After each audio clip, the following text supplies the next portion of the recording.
Hello, everybody. How are we doing? It's lovely to see you on this fine Sunday. The weather has finally cooled off. It's wonderful. I went out yesterday evening and the weather was spectacular. There was a breeze.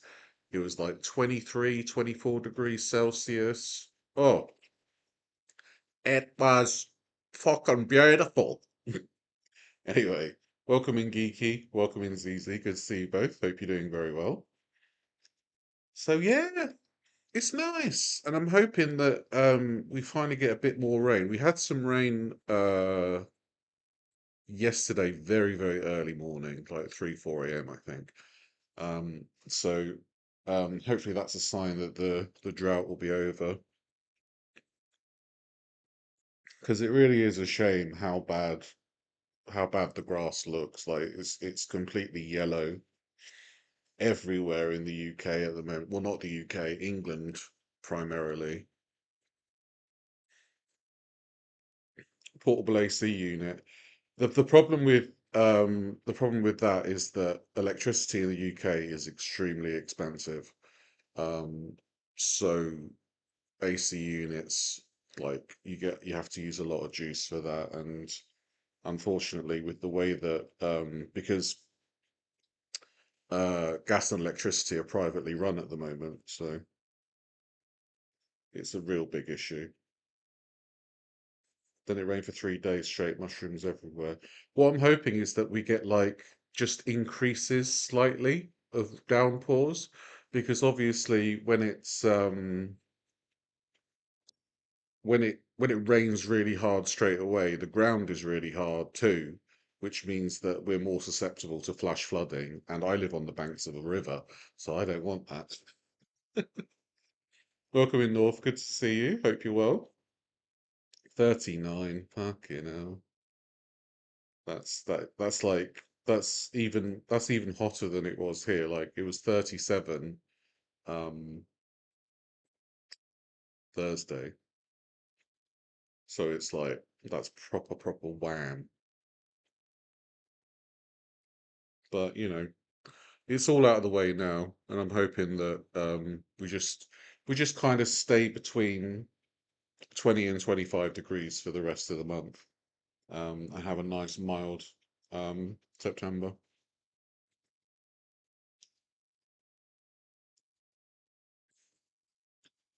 Oh, and that's a nice coffee. I slept so well. I slept so well last night after coming home from the gym. I had a little something to eat. I had some chicken breast with stuffing on top, and it was delightful. And after that, I was just like, oh my God, I'm actually ready for bed. I went to bed at like 10 p.m. I didn't give a shit. Went straight to bed. Welcome in, Debbie. Good to see you. Hope you're doing well. Me too, Geeky. I can't wait to put my hoodies on. I put away like my autumn and winter clothes, and I was like, I'll be so glad when I can wear these again. Because I'd rather be too cold than too hot. At least I can add layers.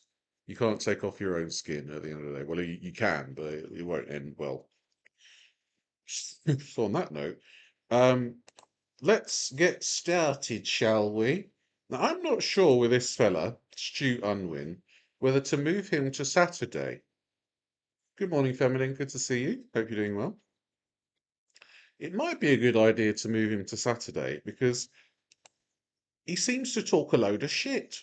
Because all he does is like, he says, I eat 2,300 calories a day and I put on 20 pounds. Oh, yeah, all right then. Anyway, let's go on with it. Of August 2026, and welcome to week Hoodie 552 of weather's my good. weight loss journey. Love hoodie weather. In last week's video, we also had a small loss of half a pound or 0.2 kilogram, which saw my body mass index go from 53.7 down to 53.6. Just like I always do, I'm going to start the proceedings off by reviewing my calorie consumption for the past week, which you can see in the graph above. The average of this was So look, right. So calories. So he's about 2,500 there, 2,200, 2,200. 2000, 2200, 2300, and about what 2900 there. So he's like he's bigger than I am. Like he's got like a good 5, 6 stone on me, I think. And he's consuming less than 3000 calories a day. And somebody who weighs like we're talking like 400 to 450 pounds, right? Somebody who's consuming less than 3000 calories a day should be like the fat should be melting off at this point. So there really is something untoward with his calorie counting. Good morning, Ray Ray. Good to see you. Hope you're doing well. Is 2,313 compared to the previous week at 2,135. So it has seen an increase. It's 13 calories above my 2,300. I'm trying 13 calories above 2300. Oh my. That's just unspeakably evil. Oh my God, I can't believe he's 13 calories over his 2300 calorie limit. It's a me, Ray Ray.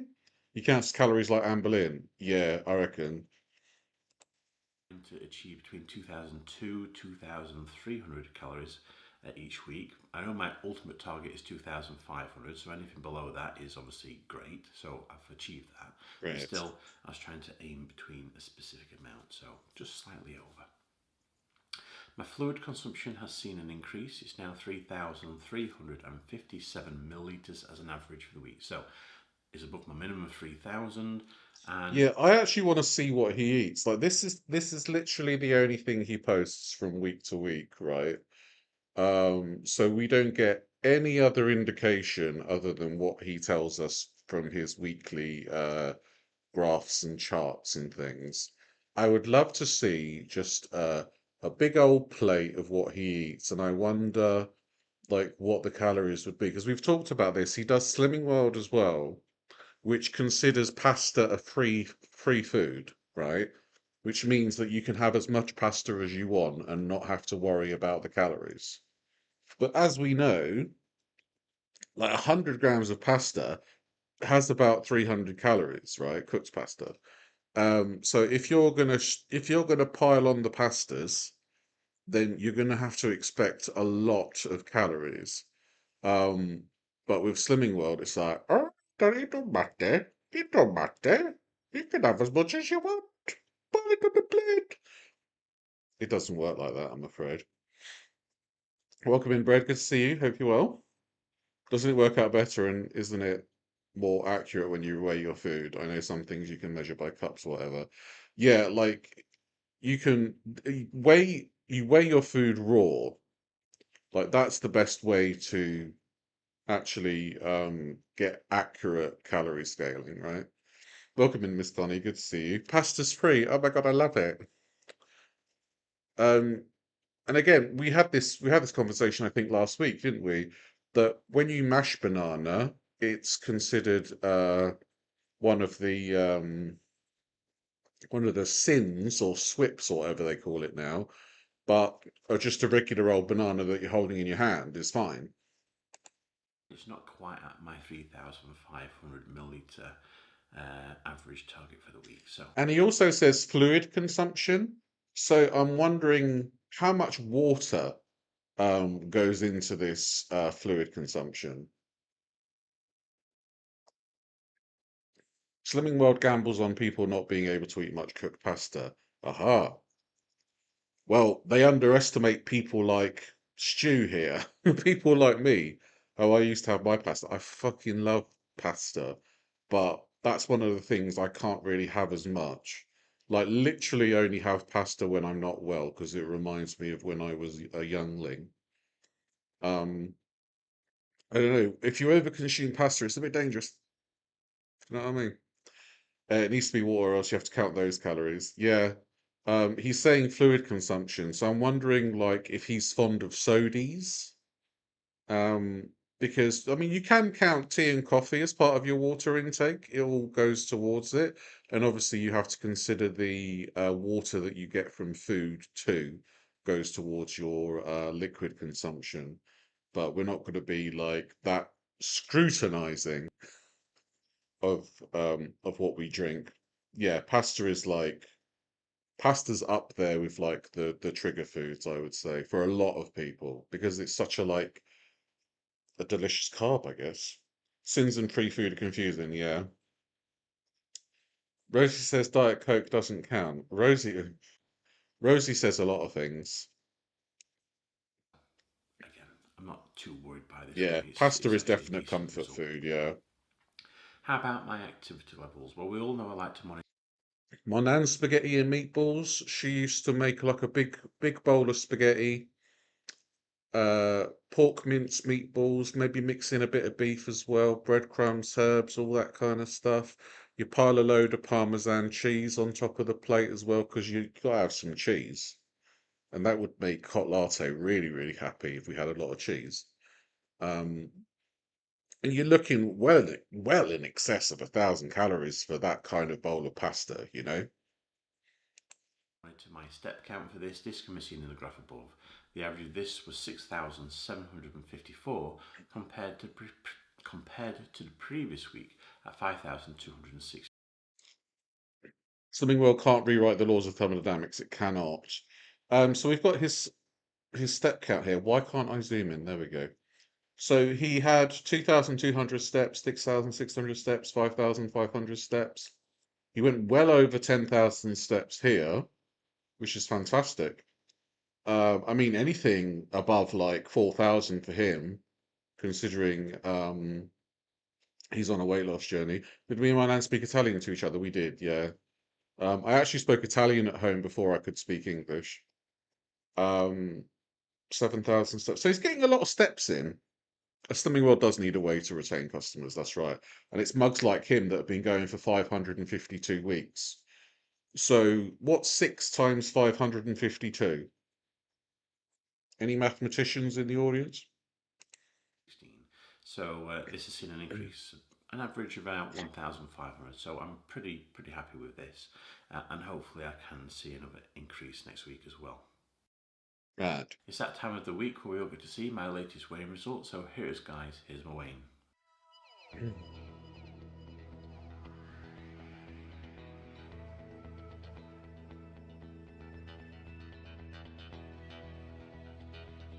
Wow.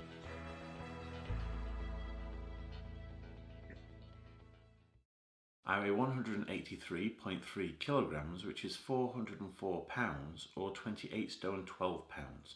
This means in the past week I've seen another small loss. So he's been on this weight loss journey for 552 weeks now, right? Yeah.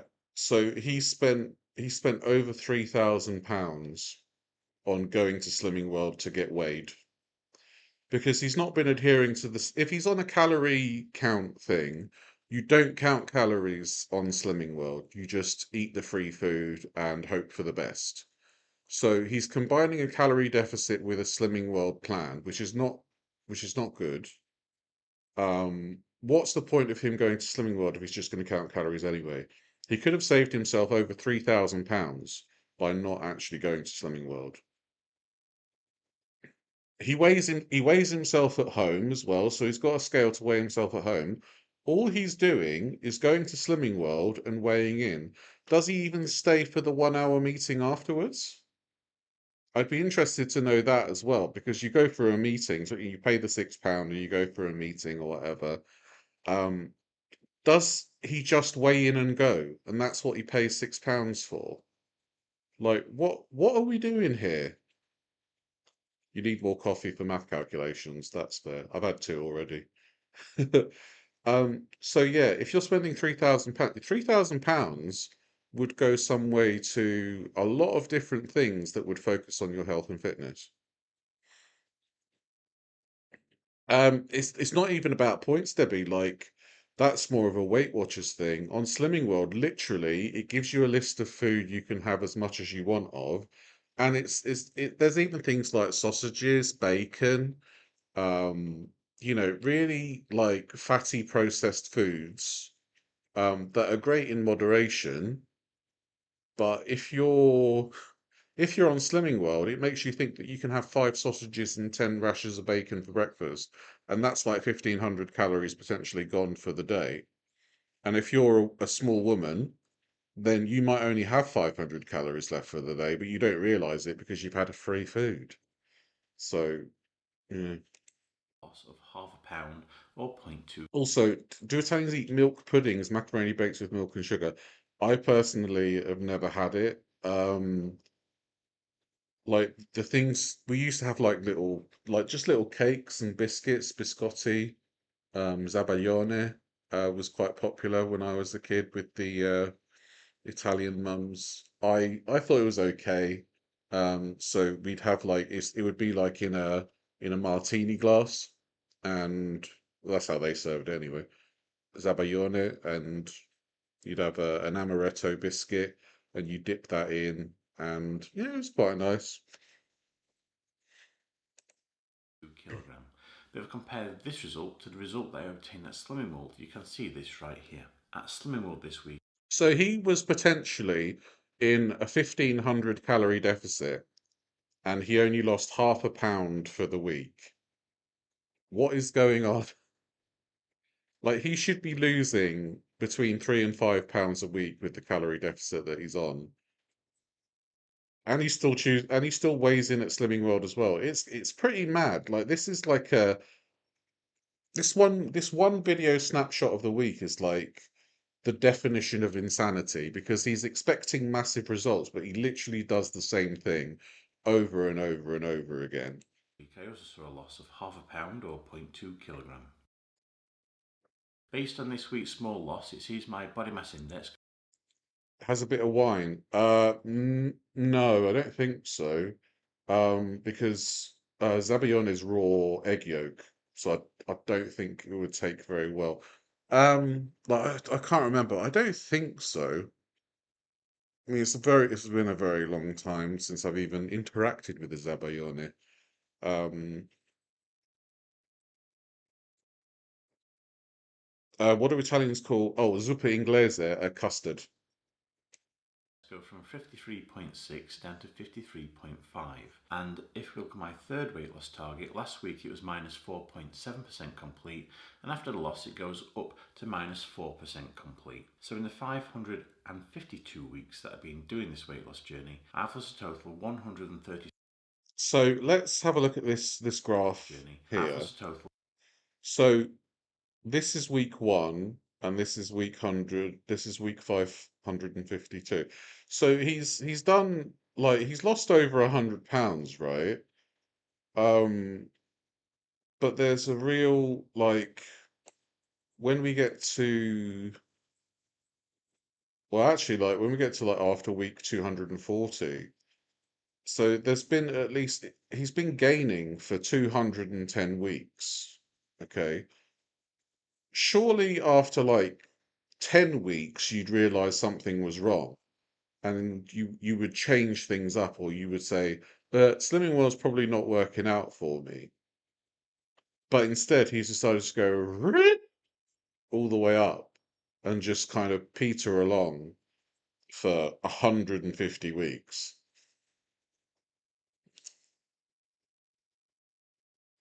And that's what makes me think that he's not telling the truth about what he's doing. Because obviously, again, like I say, this is just a few minutes of a video that he posts once a week.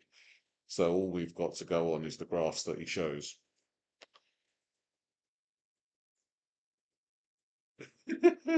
I'm on this diet where I get to inhale sugar every other day and it doesn't count towards my calories. And I'm not losing weight. What the fuck? I have graphs. Exactly. Welcome back. Good to see you. So it's pretty maddening. And it's definitely the definition of insanity that he's gone 300 weeks. 300 weeks. So he's basically been like this for 6 years now. And he hasn't thought, oh, hey up, I think there's something wrong here. for 137.2 pounds, which is 62.2 kilograms or 9 stone 11.2 pounds. Next week, I'm just going to focus on my free stats yet again.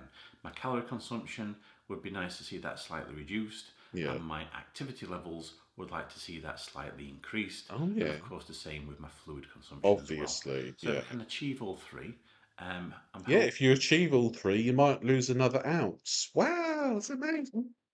That's amazing. Maybe knock my mouse over. Yeah, you're doing really well, Stu. All right, mate. Let's lose another half ounce next week when you eat 2,000 calories. All right, then. hoping that I can see again another loss result, but more than half a pound, obviously. So I'm still aiming as normal for my weekly amount of between 1 and 3 pounds weight loss each week. So Mm. I'm continuing to work towards that, and hopefully I'll achieve somewhere in between. 552 weeks is like 10 years. Yes, Z, yes. Yep.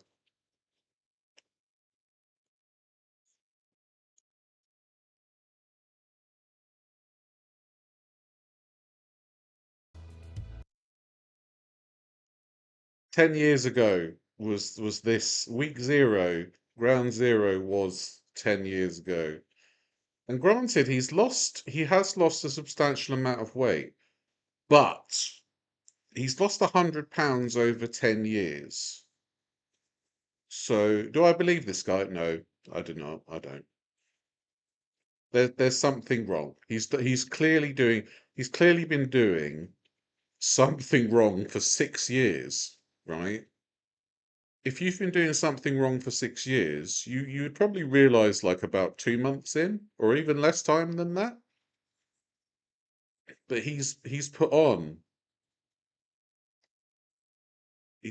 since like year four. So welcome in, Paolo. Good to see you, mate. Hope you're doing well. So it's bizarre. It's a bizarre weight loss journey, this guy. Maybe Slimming World counts beer as free calories, maybe. Well, beer is a fruit, technically. Why does he really go to Slimming World to get his wife, mother of us back? I don't know. Somebody commented last week that maybe there's somebody at Slimming World that he fancies. And I mean, I'll be liable to believe that, to be honest with you. He fancies the checkout lady at Slimming World. He gives her the £6. He's like, yeah, back again. Yeah, I've been at it 552 weeks now. Do you fancy going for the custard and soup? You know, that kind of thing. Um, so that's Stu. Bless him. I think we might have to move him to Saturdays because he's definite boy status. Research needed. Okay, so we've got a little bit of wrestling now. It's 1979. I wasn't around then, but I've heard it was great. Big Daddy versus. Oi, oi! This kid's into bears, that's for sure. What are you doing? Got him right on the lips. I mean, he was ready for a kiss and all, to be fair, old Big Daddy. And this kid, he grew up like watching daddies. Right? Approved. Welcome in, Latte. Good to see you. Hope you're doing well. Yeah, we've got a probationary period on the boys, for sure. Like Ethan and Taylor and James Bowler, certified boyhood. And we've got some that will probably leave boyhood eventually. Wow. Oh my God, I got to kiss a Big Daddy. All right, mate, calm down, you gay boy. 80s, the American Oh God, martial that was a pearly queen. He's not moving from there for a while. They call them I think it was a pearly queen. Oh, but I love a pearly queen, but it's got something of a bit of a different definition these days.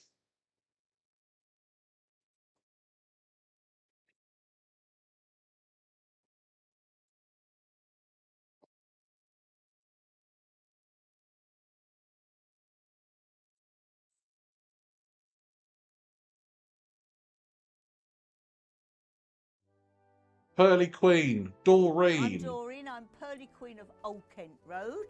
That's my late husband's title, born south of the river, and I, in my own right, a Pearly Queen of Bow Bells. Pearly Queen, Talk a little bit cockadee. about the pictures. Oh, right, well, the famous wall of pictures really started just from the one photograph. You can only just see my profile there. Oh, that's the Duke of Queen, yep. Edinburgh with my late husband, Ian McKellen, Michael Caine at a variety club event, Elton John's birthday party. It was absolutely terrific. I did leave the Pearly King tap dancing with Kate Moss. I think the last thing they were doing was tap dancing and singing to I've Got a Lovely Bunch of Coconuts. I've got a lovely bunch of coconuts. Here they are all standing on me wall. I think that's how it goes.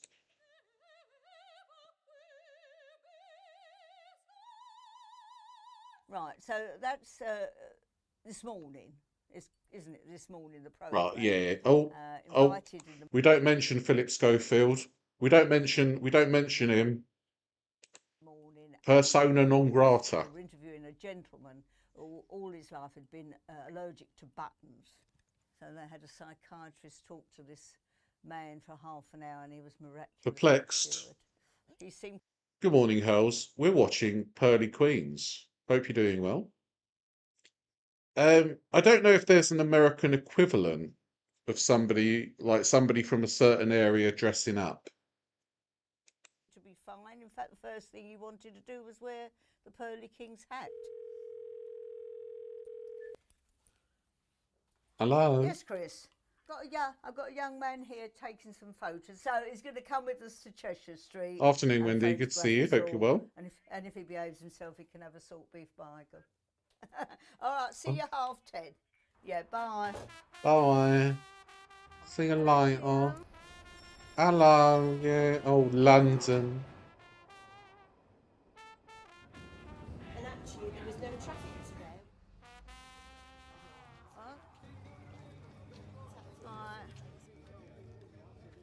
This is your real London here. I do love a bit of London sometimes.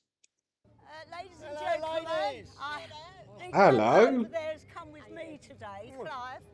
We've got the camera here facing over there. These are all my kings. I have to say, since my king passed away, and the other gentleman I work with is quite poorly now, so I have a selection of kings. Oh, you dirty bitch. It's a very hard thing for people to understand that we don't earn any money out of it. You know, that we do it because we want to put something back into the... See, the Pearly Kings and the Pearly Queens, they do it for the love of the game. That's what they do it for. Yeah, charity essentially. The shaman who stormed Capitol Hill. Oh yeah, I guess that's kind of I don't think they're as rowdy. Welcome in, Missy. Good to see you. Hope you're well. Drink, Governor.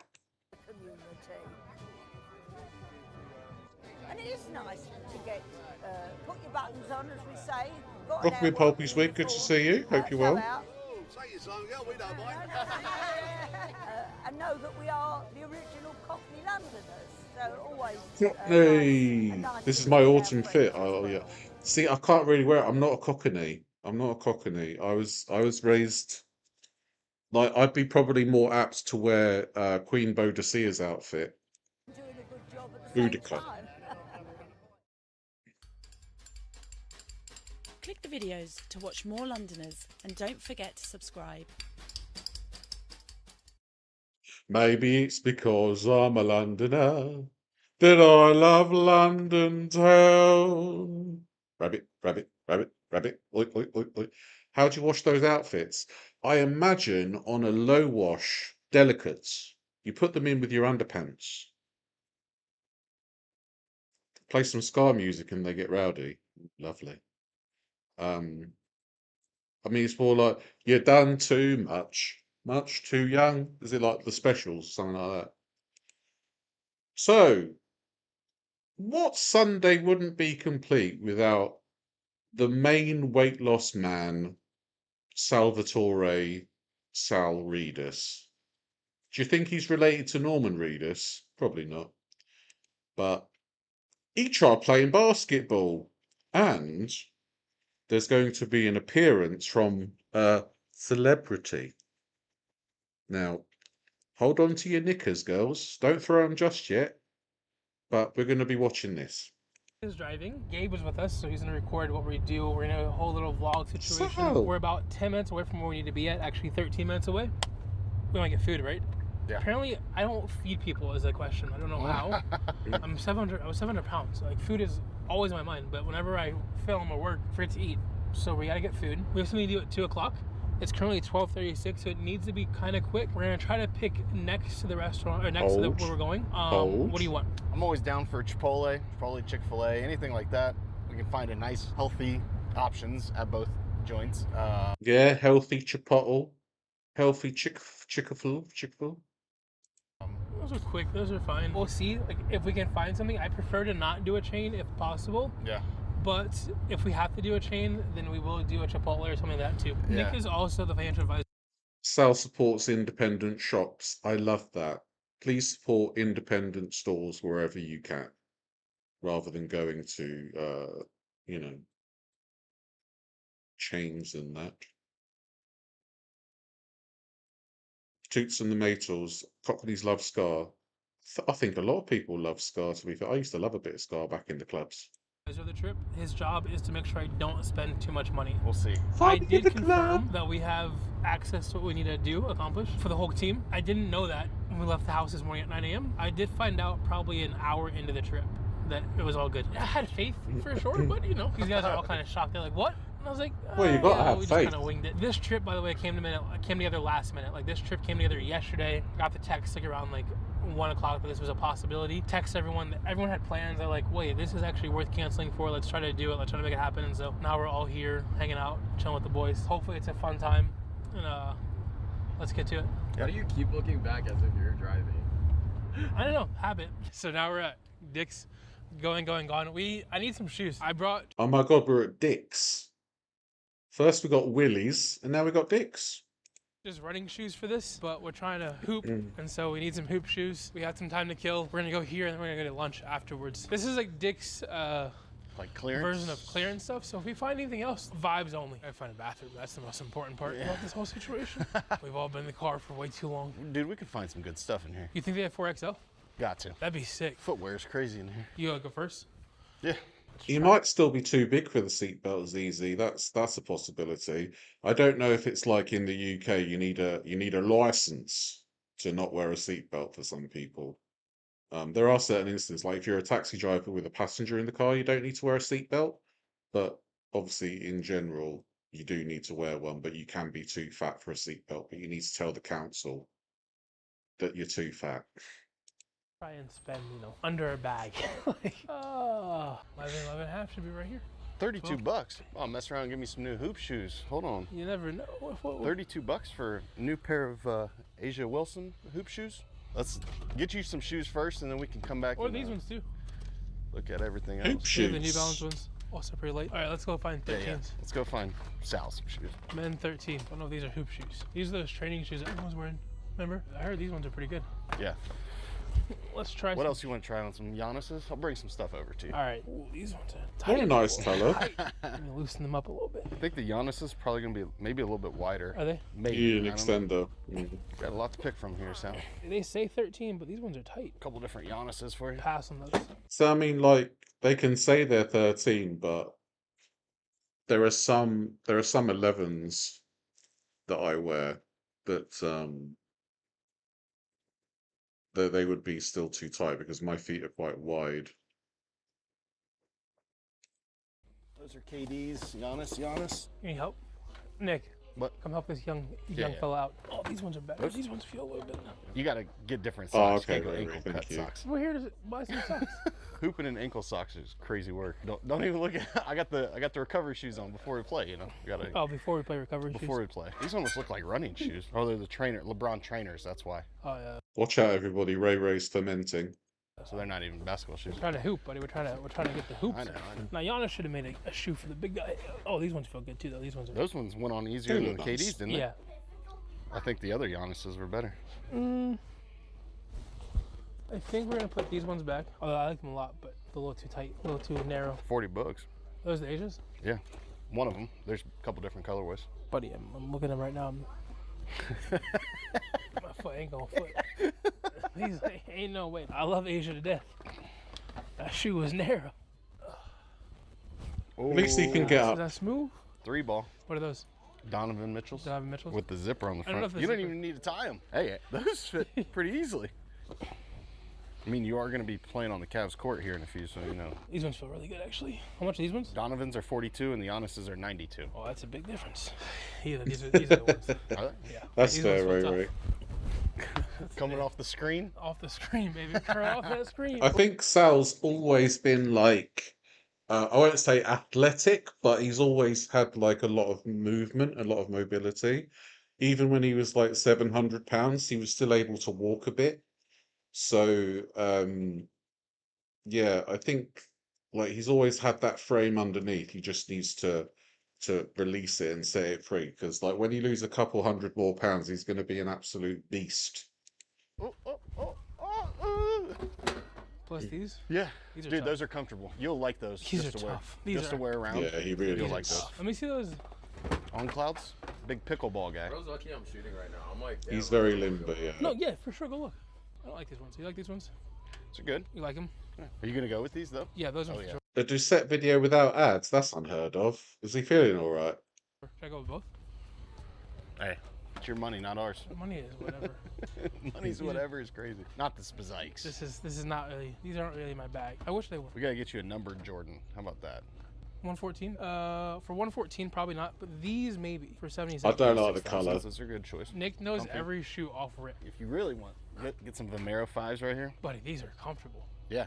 P6000s. Okay, so Vomero is like better than that. Better. How much are these ones? 126. Originally 170. I don't like them as much as these. You think the P6, whatever the fuck? P6000s, A yeah. little bit wider. But these ones feel comfortable. I like these ones better. And they're cheaper, right? 77 bucks for the P6000s. It's not bad. All right, So Sal, Gabe's flexing. opinion on what he thinks about the Adidas's, the blue ones. Here you go, Sal. What are those? The New Balances, size 13. Let me see. Was he I talking think in I'm his too heavy for non-Mickey them. They're Mouse good, voice? But they probably will last me like 4 weeks. Like the Brooks I'm wearing are a little bit heavier. Feel it. You can tell the difference in weight. Yeah. I would wear those for a race, like one time or You like. could wear them like twice. Yeah. Like that's 500 pounds every strike of the foot. Here's a question: do I love these shoes? Not really love it. Love the other one. Yeah. All right, we gotta go to golf and we gotta find socks too. There's a bunch of jerseys and stuff. I thought they said they were going to be quick. It feels like they've been in the shop for an hour trying on shoes. In here, some good stuff. Before we waste our time, let's just ask if they have 4XL. What size do you guys go up to? On clothes, do you guys have 4XLs? 2X is the biggest I normally carry in clothes. Sometimes there's like a random 3X mixed in or something. Okay. I need to keep going that way. I think that's the kids section. Okay. Sal, I'm cart's gonna here. go up here. You go over the kids. I don't want the camera with the kids. Yeah, Sal, the cart's down here on the bottom. Fuck. Okay. If these are size 13, I would be out 160 bucks. Well, at least Sal's considerate and not taking the camera over to the kids section. Spoke too soon. These are the Cloud Maxes. And these are the Versas. Don't like the Versas Oh, as much, okay, but I do dope. like the Cloud Maxes. Let's try them on, see if they fit. Probably will fit. I've worn them before. And that's how you spin up. Because the general consensus is that calipers are more accurate than like Seca and DEXA scans. Welcome in, Fresh. Good to see you. Hope you're well. So actually, like the more accurate body fat is with the Navy test with calipers. $160. How much? It's just a really fucking good shoe. Just a really good shoe. Really good shoe. Oh, getting on clouds. $161. Worth it for me. We gotta find socks. Let's go this way. At the end of the day, if you pay more for a really, really good shoe, then you're not going to end up paying for like another 3 pairs of shoes down the line, you know? New Balance has a good walking sneaker. I don't know, do we have that in the UK? I imagine we do. Bought the on clouds Where'd you find those? on the back of the rack Okay. over there. Well, Cowboys action, 2X. Oh my god, Cowboys fucking. Hey, those pants look nice over there too, though. Those sweatpants look really nice. Have, No bet. How about have these? you thought about getting a caliper test, Dan? That might help you differentiate. Yeah, that's what I've heard too, Latte. For coaching? We'll wear baseball pants for coaching. No, when you're. Oh, for practice? Yeah, these are Just taking a nice. little peek through the soccer jerseys here. Let me be honest with you. I came here for, basketball shoes. That was the cheapest thing we bought. And now you're leaving with 3 pairs of shoes? All right, 3 let's go look at the pairs, socks. Jesus. Texting financial advisor. Hey, I spent. Like when Sal loses more weight, I mean, he's already a decent like fashion vlogger right now, but I think his future is going to be in like fashion and luxury goods. and travel. That's how I feel his channel's going to pivot when he loses the weight. I spent 40, I spent 400, my bad, because I'm in the budget. Probably not. Oh, there's a couple I'm a little big things fan with of socks, Fitville. and then there's some straight back too. What kind of socks you were hooping? I like quarter socks. They had some back there. The biggest they had was 8 to 13. That's fine.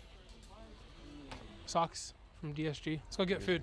Cool. They have the heavy duty Crocs here, which I don't know if I like the heavy duty Crocs because the straps are cloth. Oh, does it, Connie? I'm actually going to look at the shirts, but go ahead and check out. I will be. If you want a shirt, I gotta get it for you. Why? I appreciate you being generous, but All right, I only offer once. I felt good. I felt clean. No. Can't stop. Gotta stop with this nonsense. Yeah, super I'll into fashion, we'll yeah. Get you right.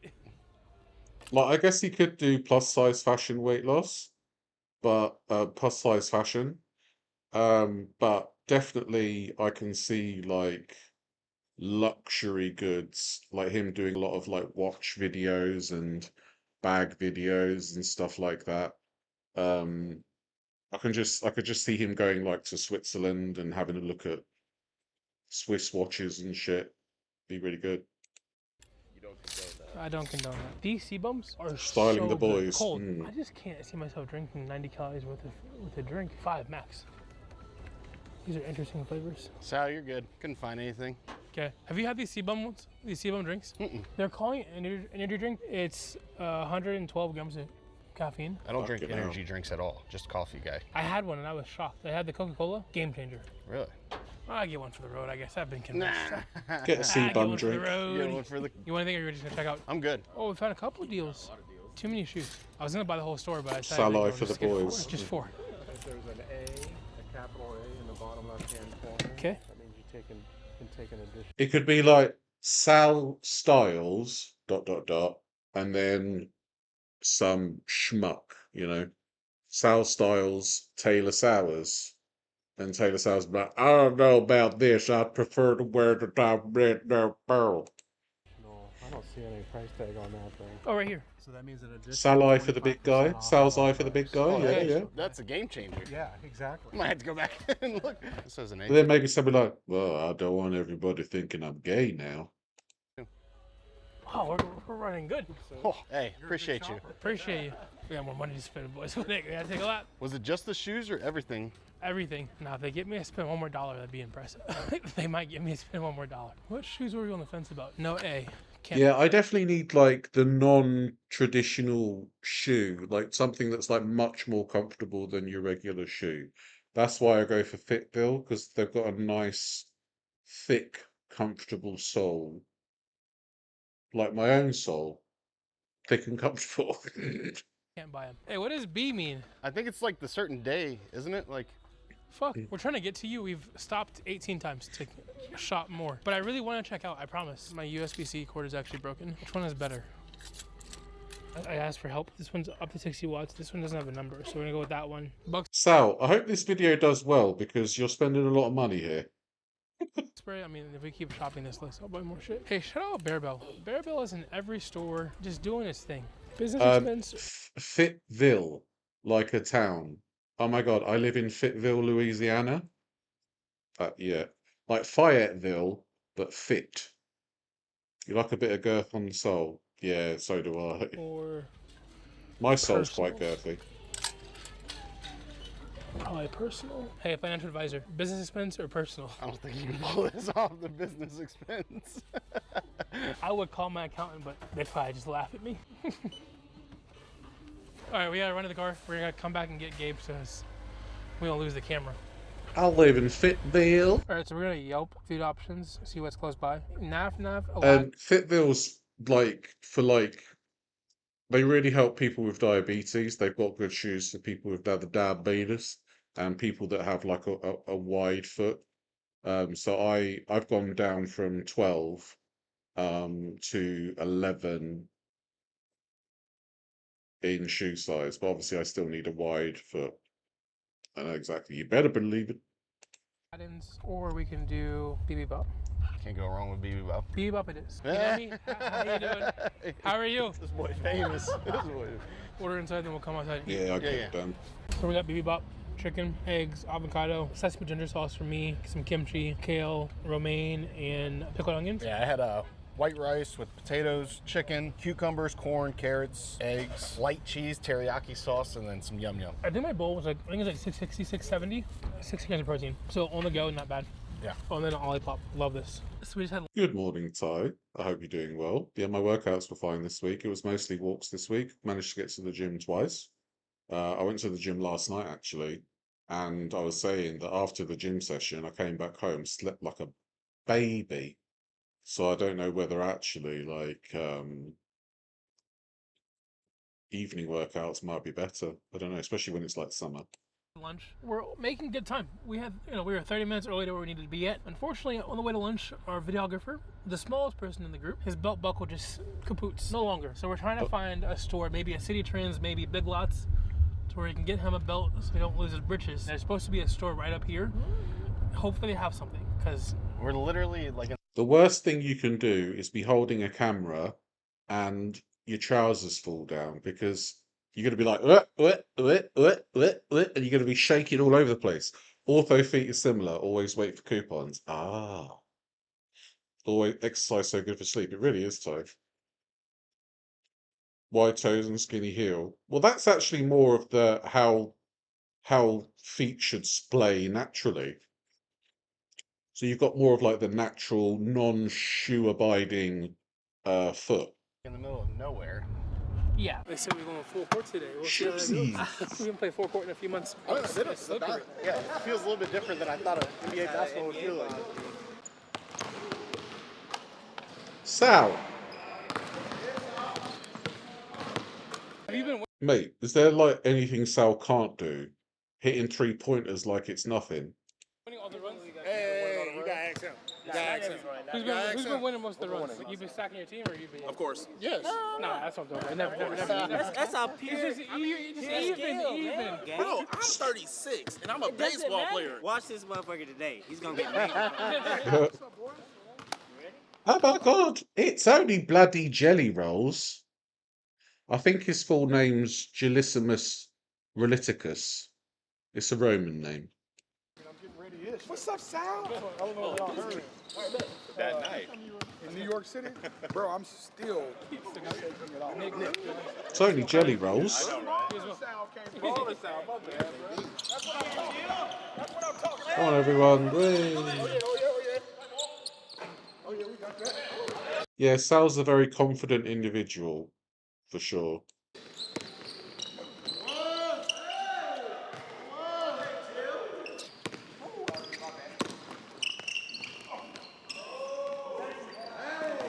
Yeah, I guess Jelly Roll's given up on Ethan now, and he's like, oh, I'm going to put my lot in with Sal, because what does Ethan do in his videos? Ethan eats sardines. He was eating seaweed yesterday. 2 grams of protein, by the way. Fantastic. So at least Sal actually goes out and does stuff. And he doesn't have any like vague posting, yeah, I've got a lot going on at the moment, so I can't make any videos unless they're about food. Sal looking good for his first game, first full court game. I remember last time Sal played, he wasn't even ready to play basketball yet. He had a goal weight mind before he even started, but he started because he wanted to start with us. Now my dog down enough, he getting up and down that court, baby. Consistency over intensity, baby. Consistency over Welcome in, Jody. Good to see you. Hope you're doing well. intensity, baby. That's the law. What else you got to say to that? But I'm fucking tired. You have a really narrow foot. Oh, okay. That's very fresh.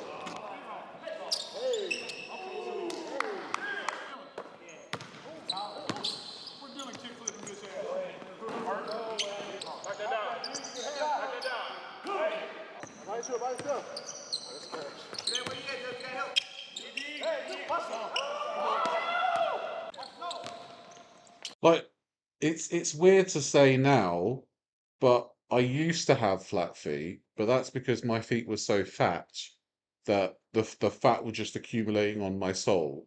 Okay, but now I have like normal. I have normal feet. It's crazy what losing weight can do to certain places, especially your feet. Like literally down a shoe size.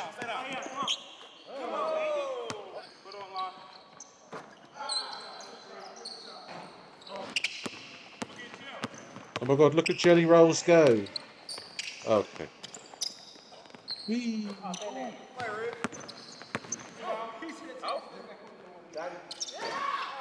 Oh, unlucky, mate. Sal's got it. Let's go. Oh. All right, mate. Can't. Sal, this ain't rugby. Why are you trying to tackle people?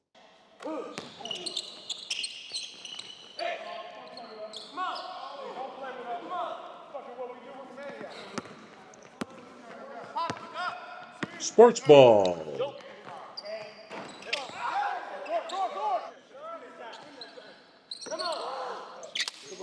Paolo playing basketball, just be like, so when do we get in the showers, lads?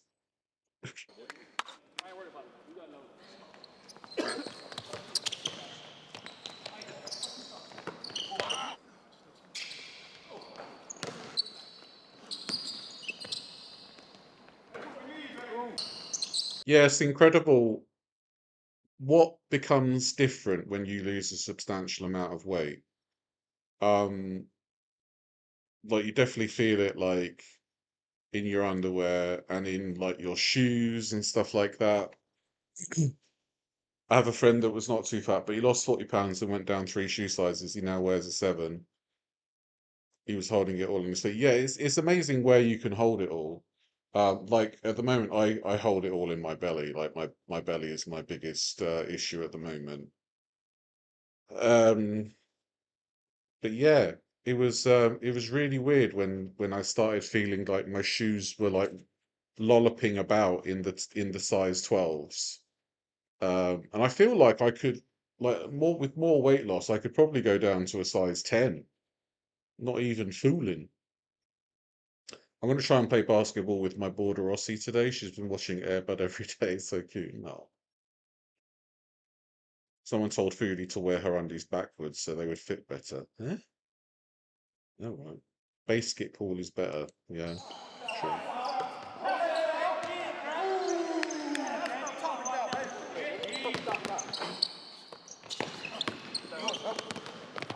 I haven't seen that film in years.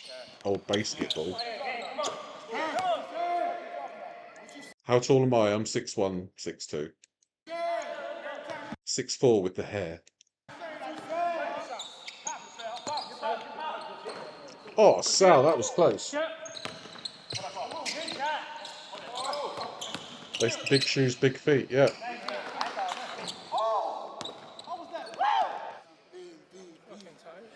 Sal got some buckets, baby. What y'all talking about? Holy shit. They come out that court down. I don't think I Sal, you ran fucked. 3 games. Fucking tired. You lifting too or no? I might today if you want to. Depending on how much time I got. We're a little late behind today. Yeah. We'll get you in there with Camacho too, for sure. Want to get lifted?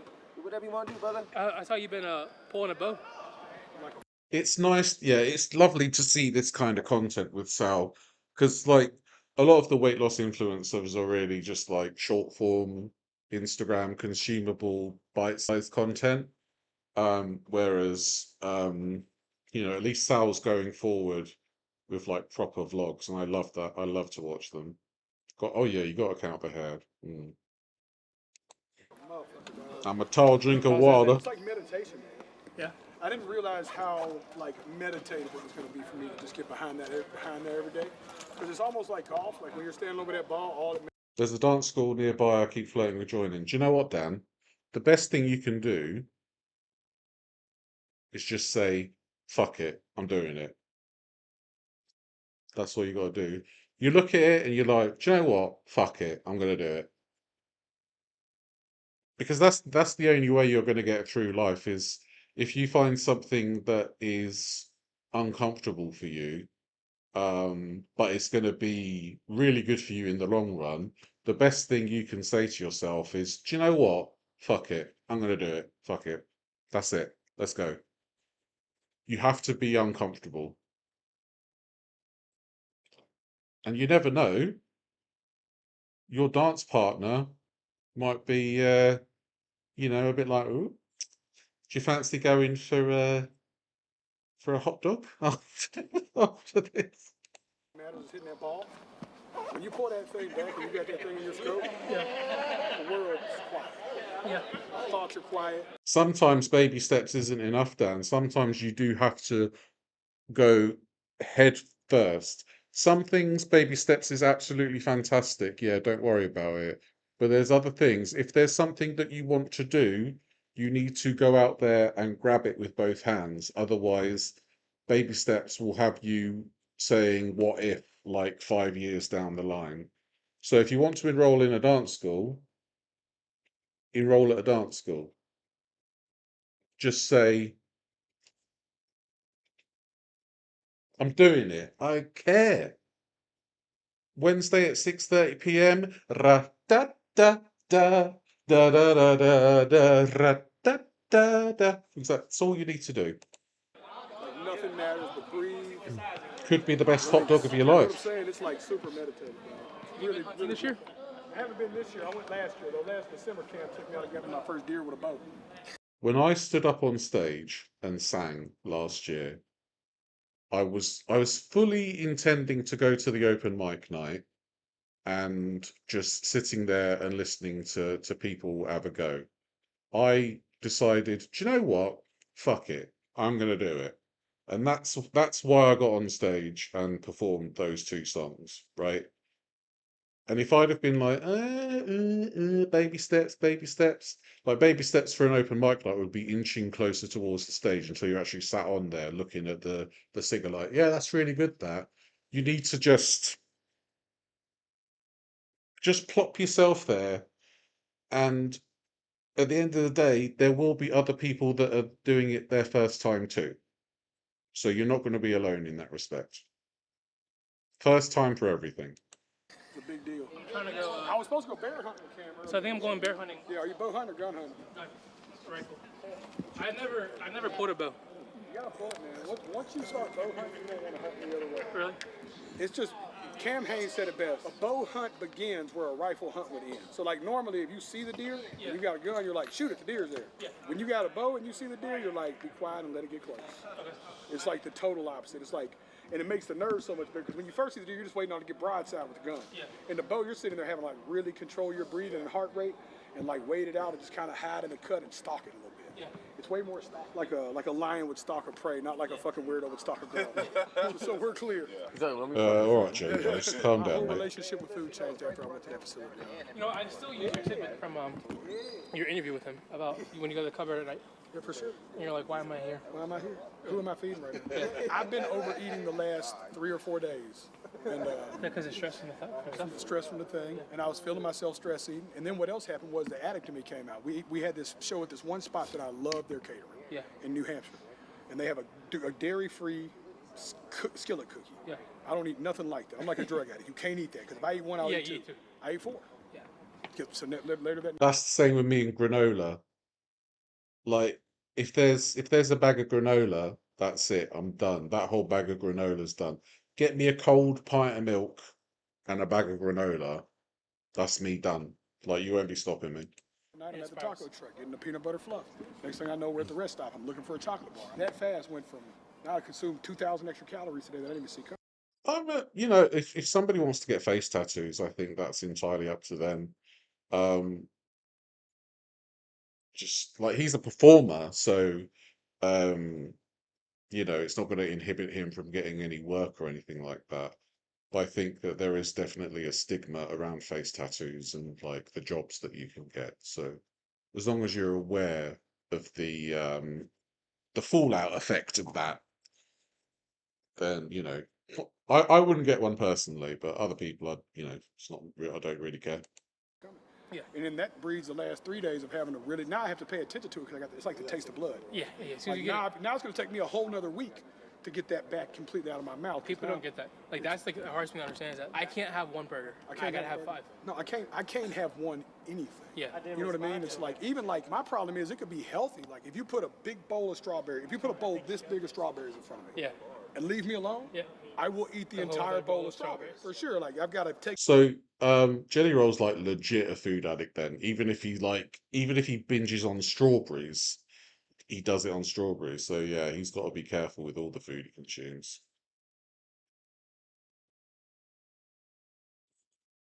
Oh, there you go then, Put the bowl away. Yeah, that's really Moving to Japan's definitely a good aspiration. or just not eat the strawberry at all. You know what I mean? I just got because if I don't eat it at all, I'm fine. You know what I mean? What I learned is how you do anything is how you do everything. I'm like that with alcohol. I'm like that with. I've never had a shot. Yeah.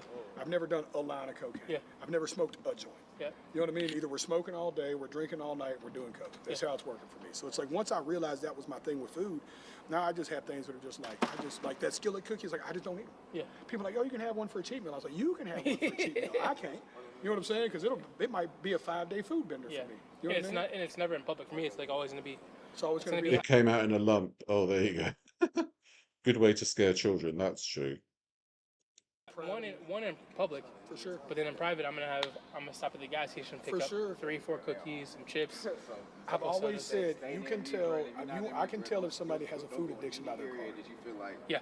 That's where it'll be. Yeah, the cars. Evidence will be hidden in the car. Always. You know what I'm saying? Like I will find the evidence in the car. You know what I'm saying? Like for sure. If my chef wants to catch me fucking off, go look through the car. You open that car. All right, CSI jelly rolls here, but like food based. Also right there, you see 5 Snicker wrappers, you know I'm fucking off. You know what I mean? Like that car. No, I relate to that, man. People don't get it. Like I tell people that you don't become the size me and you became without having a mental health issue. Yeah. You know what I mean? Like it's something way deeper than So just, it's a different thing. But once you get to that point of really realizing what you're hungry for, everything changes. And knowing what your triggers are. Yeah. Like I knew when I ate that skillet cookie, I was gonna eat a lot of skillet cookies. Yeah. But in my mind, I was like, I'll just eat 4 skillet cookies and won't eat nothing else. And then that night, 3 o'clock in the morning, first truck stop around. I'm like, you see any dark chocolate in there, JB? And lucky for me, JB's like, they ain't got no dark chocolate. Let's go. Like, my people know me, so they'll kind of shoo me out. And they keep it cool. They don't put nothing on the bus. Yeah. You know what I mean? Because they know that if the environment, if you put the environment up, you fail. You got to put the environment around. Like one thing I've always said is that you need a good support network around you. If you have enablers around you, it's going to make weight loss so much more difficult. But if you have people that genuinely care about your health and want you to succeed, they're the best kind of people to have around. Yeah, this is like a genuine organic conversation. It's nice. My green room don't have, even since I quit smoking weed. When you find out what you're hungry for, I didn't tell them they had to quit smoking weed around me. They just didn't. Yeah. You know what I mean? They just. I don't actually know how much Jelly Roll lost. I think it was about 200 pounds, something like that. Because he was a big fella. Quietly quit smoking weed. You know what I mean? It was something I appreciated, but I didn't even have to go to my team and be like, yo, I don't know if I can like handle it yet. Handle it yet. They just naturally they know I'm an addict. Yeah. They know I'm an addict. So they were like, okay, we know Jelly's, you know what I mean? Like I hadn't smelled weed one time on his tour. Love you, brother. I'll see you. I'm proud of you though, man. The weight's coming off, baby. Thank you. Give yourself grace on those days you eat 4 skillet cookies. I'm still doing it. I appreciate it. So those are the days you got to give yourself grace. The problem is it starts compounding in the days. Yeah.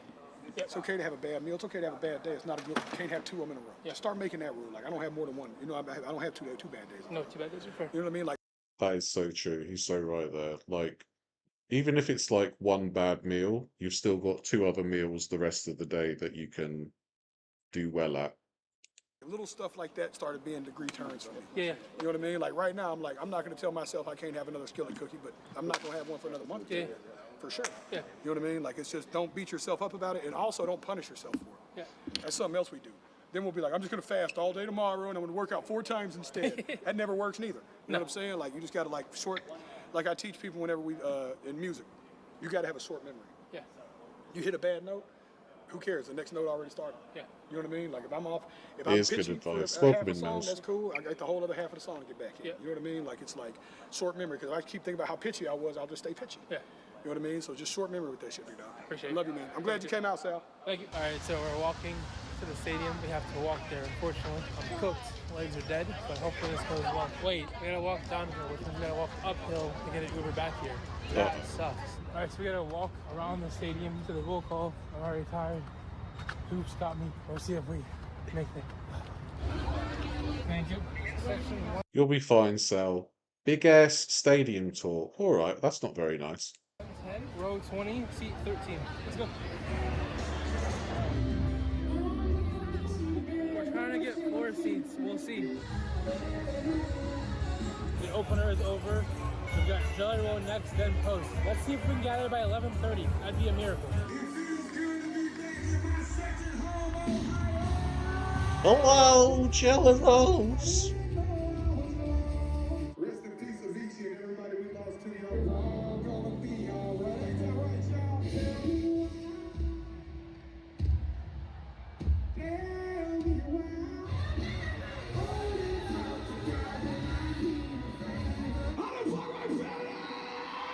Oh my god! What? To each and every single one of you motherfuckers in this building tonight, man, thank you so much for having us. And thank you Oh, so you're much for welcome, coming mate. out Yeah, tonight. alright, Post At this point Malones. in the show is usually where I shut the fuck up and play some music.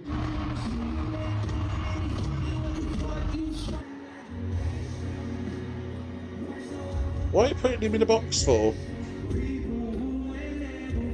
Oh, it's Jelly Rolls and Post Malones. I had fast food on Friday. I haven't had fast food in like 3 weeks, but I'm consistently losing £1 a week. I'm striving for £2 a week soon. Do you know what, Mels? It's all about the percentages. 80% of the nutritious stuff and 20% of what you fancy. So as long as you're not depriving yourself of anything, you're doing well. Me neither, Dan. I really do love you, and holy fuck, you're fast these days, Jason. Ow! Save some for the rest of us, dude. What the fuck? Cheers, ladies and gentlemen. I love you so very much. Thanks for coming out, man. We're, like, I don't know, walking some fucking way. They tell me we're walking to the Cavs Stadium. All I know is it's fucking hot as hell. This is bullshit.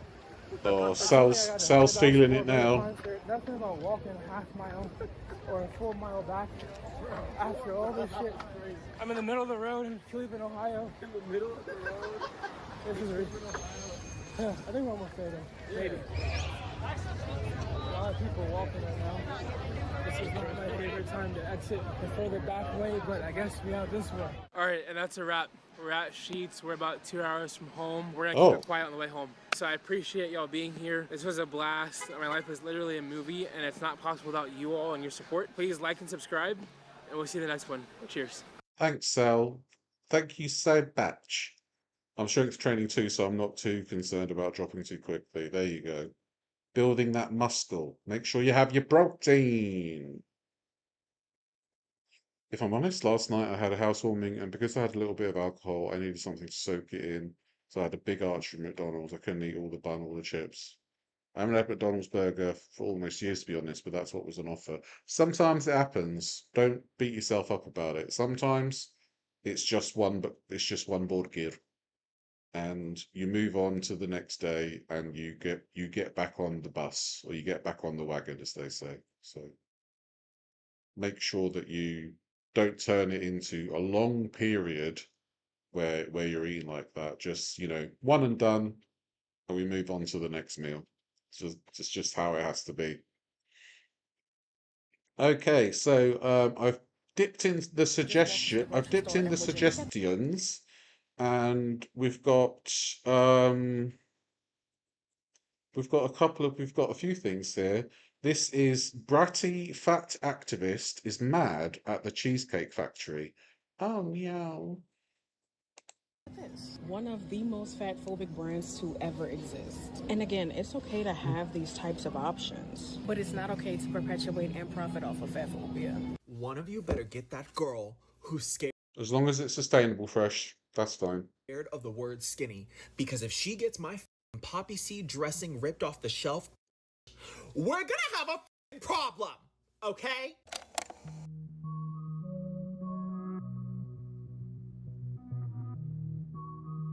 Hey everybody, welcome back to my channel. If you are new here, hello. If you are returning, welcome That's a back. bratty Thank you so opinion. much for sticking around. I really appreciate you. So today, you really thought I wasn't going to talk about She needs a brat tamer. it. Because today, we are talking about Samira and her tirade against the Skinnylicious menu at Cheesecake Factory. Okay? That's what we're going to be talking about today. So let's just get into it. But before we get into the rest of today's video, I want to take some time to talk about something that has always been near and dear to my heart, and that is therapy. I have been in and out of therapy since about 4th grade, so since I was maybe like She's a 10 or bratwurst. 11 or 12 maybe, and I can honestly say that my life is only better for it. I think everyone deserves to have someone who will help guide them through the general Outlaw the word skinny. Yeah. Skinnylicious is definitely an interesting way to put your calorie conscious menu items. ups and downs that come with life. If you're in the market for someone like that, then today's video sponsor, Grow Therapy, is a great place to start looking for them. Grow Therapy is a mod of hard to find. there isn't a glaring reason why you're there. I think anybody and everybody can truly benefit from therapy. And I Yeah, think it Growth was an ad. Therapy is a great place to start looking for someone to help you. Yeah, thank you so much to Growth Therapy for sponsoring today's video. And as always, thank you so much to you guys for continuing to interact with my content so that brands like Grow want to keep working with me, because it truly helps me more than I will ever be able to describe. And yeah, let's just get back into the video. So first off, if you don't Today's stream sponsored by my old sock.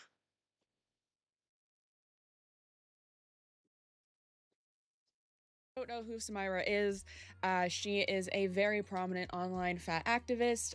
Primarily, she stays in the realm of talking about things that are related to plus size clothing, brands not carrying plus size clothing, etc., etc. She kind of became famous for going into stores, and her whole shtick was like, if it looks like you can fit it, then you better go and get it, which, like, generally I do agree with. Like, sizing, especially women's sizing, is so arbitrary that, like, if you find something in a store that looks like you can fit in it, try it on, you know? There are claims of her, like, harassing retail workers and stuff about why they don't carry, like, plus sizes in store, which also Yeah, I don't like that. Why the hell why are you shouting at retail workers for something that is chosen by the higher ups?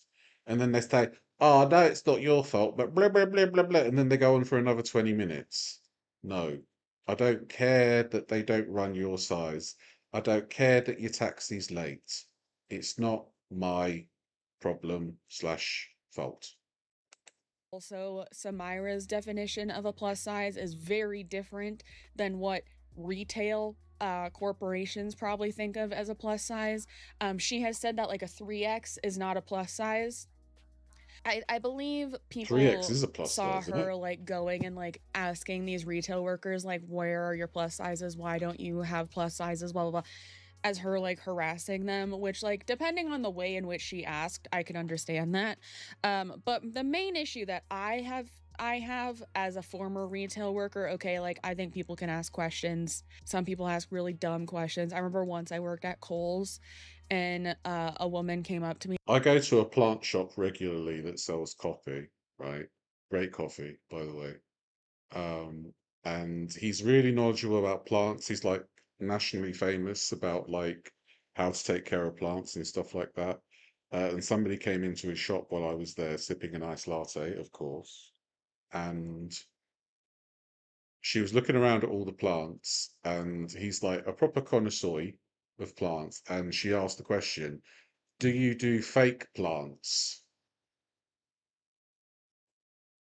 And I could feel the air being sucked out of the room when you asked like a legit botanist, do you do fake plants? Oh my God. You've only seen the Cheesecake Factory video. Is she like, yeah, do you think she's the female Will Kelly? Me asking if we sold black pants.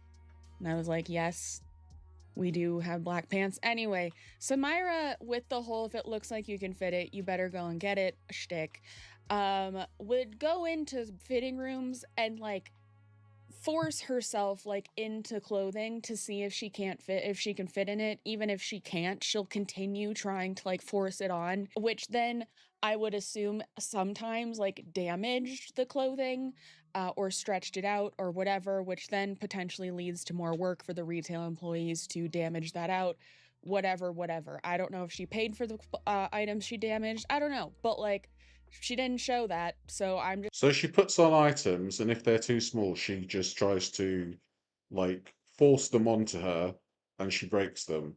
Wow, she seems like a classy gal. Just assuming that she didn't, and she just did that and then created more work for the retail workers. So that's the issue that I've always had with Samira talking about clothes. Other things she has done famously, which I have videos on, is she called a parking meter in Hollywood, Hollywood, I think, fat phobic, because it said something about like, don't feed it on the holidays, which meant you don't have to pay for parking on holiday. Right. You're calling a parking meter fatphobic now. Okay. Sounds like glitter and lasers. I think this might be worse than glitter and lasers. Her parents are also loaded. I'm pretty sure she's never actually had a job. Oh, okay. So basically, she doesn't do anything for work, so she needs to find time to be angry at things. And she felt that parking meters deserve the shit that they get. Right? Okay. Days, saying something about how it's going on a diet, whatever. I did a whole video on that when that happened. But today we are here to talk about Samira deciding to randomly come after the Cheesecake Factory and their Skinnylicious menu. Okay, so I'm gonna play the original TikTok here. And while we're chatting, Cheesecake Factory's Skinnylicious menu is fatphobic. The fact that it is named Skinnylicious because it has fewer calories and quote unquote healthier options, it is fatphobic. That is not that is not an opinion, that is a fact. This is somebody with too much time on their hands. Go read a book. Not a thin book, because that might be fatphobic. And I would say argue with your mama, but she probably fatphobic too. And Samira has gained quite a following of like haters online, especially on TikTok. And so some of the comments on this are, is skinny dipping fatphobic? You didn't see the other 72 Chunkylicious pages? Someone says maybe you're skinny phobic. Someone else asks how Healthy options are fatphobic. No bootylicious. No, because it's not the jelly factory, it's the cheesecake factory. And I don't think they're ready for that jelly.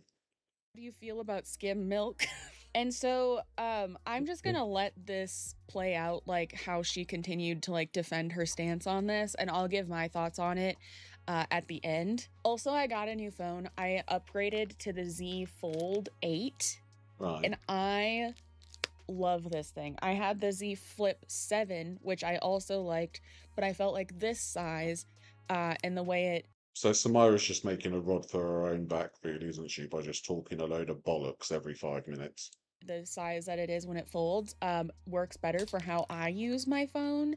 And I love the front screen, the size of it. It's perfect. Love her. And I made my own tacky case for it. And I am obsessed with making these now too. Anyway, okay, you don't care about that. You don't care about that. But yes, I do have a new phone. Very excited. Anyways, let's get into why So like the excited, first response man. Samira had to making this claim. In order to understand why Cheesecake Factory's having a menu with lower calorie options named Skinnylicious is incredibly harmful, you first have to understand and acknowledge that thinness does not equate health. Thinness does not equate health. That is a lie taught to you by diet culture. Right. Another thing you have to understand is that weight stigma is one of the biggest. See, the thing is, I can repeat words to have like a faux importance, like recyclable. Recyclable. Water. Water. Water. I can do that too. This is Samira, and she argues for the sake of arguing, by the sound of it. Health risks in our society. Weight stigma. And you would know that if you cared to read or listen to any of the books that I have recommended. Spaghetti sauce. Over the many years I've been on this app, over the many times that I have told y'all, given y'all definitions of things. But you don't care about people's health. You don't care about health. It's never about health. Vacuum cleaner. It's just about not being fat. Because of how you all have moralized people's bodies. Hello, light bulb, turn it on. Put your thinking caps on. Critical thinking skills. Okay, so that was the first kind of response that she made to when people started responding to her. So I'm assuming that Cheesecake Factory by its very name sounds like there's going to be a lot of fat shit on the menu. So it would be nice to have one page dedicated to like a salad. Um, but I'm guessing that the majority of people don't go to Cheesecake Factory for the Skinnylicious menu. Just a thought. Someone says Skinnylicious is a silly play on words. It's not called Fat People Can't Eat This Licious. Someone else says just because you pause between words doesn't mean they hold more weight. Another person says, unfortunately, weight does have something to do with your health. So then Samira. Exactly. Just the way she's talking is just it's so condescending. It has things like a cheeseburger with salad instead of fries. Oh, I see. Okay. That's not, I mean, a cheeseburger, it's not exactly the most health conscious thing you could have, but to have it with the salad is much better. So it's not like hummus and carrot sticks for your dinner. So it's basically a whole hoo-ha-ha, a brouhaha-ha-ha over nothing. Portions at Cheesecake Factory are huge. We don't have them here, so I have no idea what. Is it like actual food as well, like dinner food, or is it just cheesecakes? I imagine it's like real food.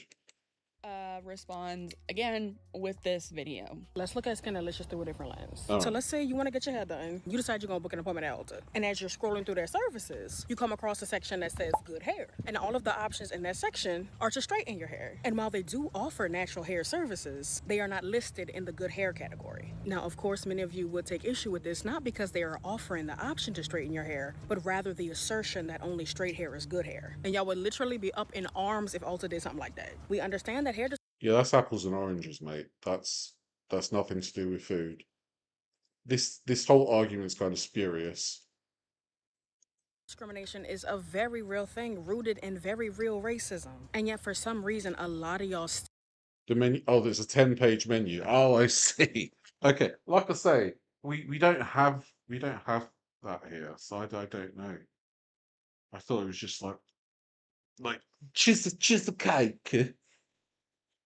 Still seem to struggle to understand Cheesecake Factory and their fat phobia. Okay, so that was the next one. Again, I'm just highlighting comments underneath these because, like, I love the TikTok comments, man. Like, they are just chef's kiss. Sometimes they're funnier than the actual TikTok. Someone says, but it's not called the Better Body menu.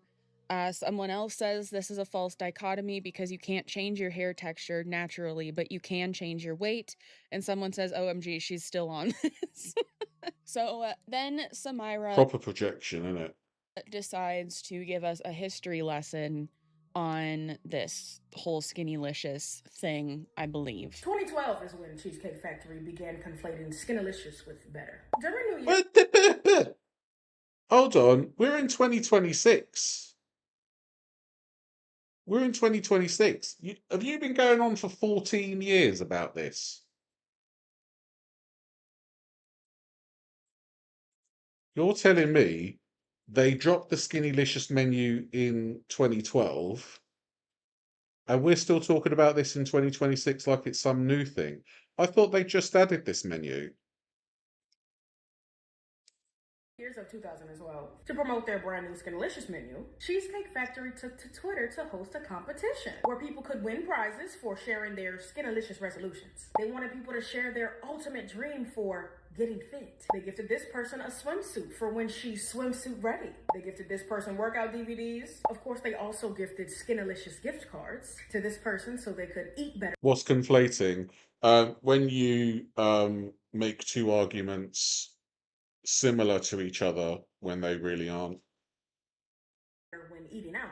And to this person so they could be Skinnylicious for summer. At the end of January 2012, they ran out of prizes and wished everyone a happy, healthy, eat better, live better New Year. And then for 2015's New Year celebration, they hosted Skinnylicious Cheesecake Chats, where they said they'd be talking about eating healthier in 2015.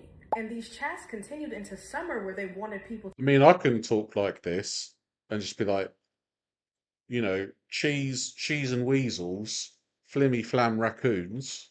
I could talk like that all the time. It doesn't mean like this is like, oh my God, this is like quotation marks.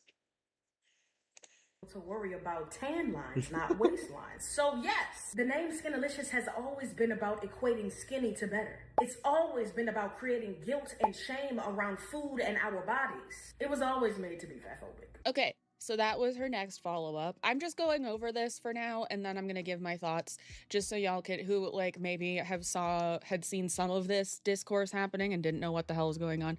I'm just giving you an overview of this part of it for now. Then we'll get into like things that followed up. There's a whole lot to cover here, so yeah. Well, under this Yeah, she wants a fat fuck menu, no bread. TikTok, we're saying gyms promote being healthy and fit as well. Are gyms fat phobic? And I would argue, people who are not familiar with Samira, I would say yes, she would argue. I wouldn't argue this, but I would think that Samira would argue that yes, gyms are fat phobic. Yeah, someone says, so wanting to eat healthier is fat phobic. And then someone else says, anytime you see the word skinny and it's that like gif of like Woody from from Toy Story going like, so then Yeah, the body positive people just, I mean, I've always said this, like fat activists and body positive people, they feel like the world should change to be catered around them. And that's what, like how Jay Bay used to say, they should make corridors wider for fat people. They literally wanted infrastructure to change. They wanted buildings to be reconstructed to accommodate super morbidly obese people. That's never going to happen. Myra kind of ends it The gym with is this amazing. TikTok for now. I really hope y'all know that when it comes to fat phobia, y'all saying I'm wrong proves exactly why I'm right. If you think I'm wrong, you're fat phobic. Good day. Bye-bye. There was a lot of discourse surrounding this online, and some people made some hilarious TikToks regarding it, and I was just really enjoying watching it all unfold, quite frankly. Well, apparently Jay Bay's lost a lot of weight since being in prison. So I'm imagining that because she's lost a lot of weight, she's less fact activisty, I think she's still around. I haven't heard from her But for a I while. will say, Like I okay, fucking know her personally. I haven't seen anything about her for a while. and I talked about this with like the parking meter thing too, even though I didn't necessarily agree with her point about the parking meter as a whole because it was ridiculous, but like I understand like in the context of kind of like the way society is going right now with like thin is in very much coming back, people using things like GLP-1s to achieve an impossible like standard of body size, like whatever. I understood why, I guess kind of she was calling that out a little bit, and I understand why she's calling out this too. I do not like Samira for a multitude of reasons. I go into those reasons a lot in all of my other videos on her, but I don't like Samira, but I'm also willing to say about any fat activist that I cover on my channel when I think they actually have a point. And like, I think Samira kind of has a point here. I'm a graphic designer full-time. This has come up in my last 2 videos about Samira somehow. For some reason, I think it's because it has to do with like marketing and stuff like that. But I'm a graphic designer full-time. And when I came on to the company that I work at now, we did a lot of content that were like recipes and things like that. There was a lot of the titles of the recipes were like guilt-free, like whatever kind of recipes. And Yeah, I do think that we definitely have this culture where we associate certain foods with being bad, with being sinful.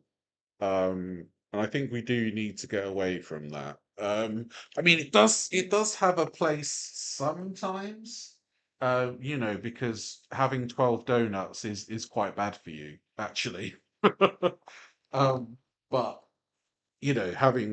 one donut occasionally is all right. So we shouldn't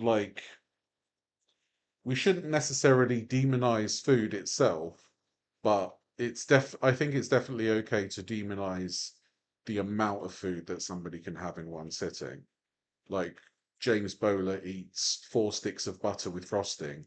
We should definitely be demonizing that because that boy ain't right. So I think it's not necessarily about an item of food itself. It's more to do with the amount of food that you would consume of said item. I came in and I was like, hey, listen, like I'm all about promoting like healthy recipes. Yes, 8 bagels are fine. You're super sick of fitness influencers telling everyone what to eat or cut on a certain diet. Yeah. I mean, there's people that tell you to eat offal, that like they tell you to eat liver, they tell you to eat heart, they tell you to eat all sorts of weird bullshit. Just you can just have normal food three three to 5 times a day, depending on if you have snacks. And that's it. You don't need to adhere to special diets all the time unless you're told by a physician or a dietitian that you need to cut certain things out of your diet because it will be more healthy for you to do so. Easy, healthy recipes for people to try and make for themselves and whatever. But like, I do think that we as a society are moving away from like moralizing food, you know, and that kind of stuff. And so like I suggested that maybe we tweak the titles of these, and we did, and it went over really well, and I was really happy about that.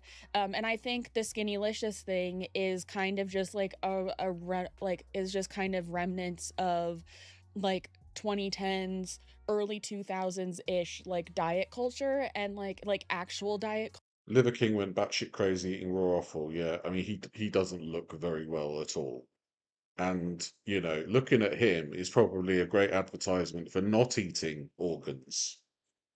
Culture that I do agree with fat activists exists and still is very prevalent in our society So true, now. Dan. And so I think maybe they could do with a rebrand just in general of like how society has been moving for a long time. But like the fact of the matter is it's been that name for like over what, almost 15 years, like 14 15 years. And so like it would take a lot of time, a lot of money, a lot of like effort into doing that. And so I think Cheesecake Factory has bigger fish to fry. But What would you change it to?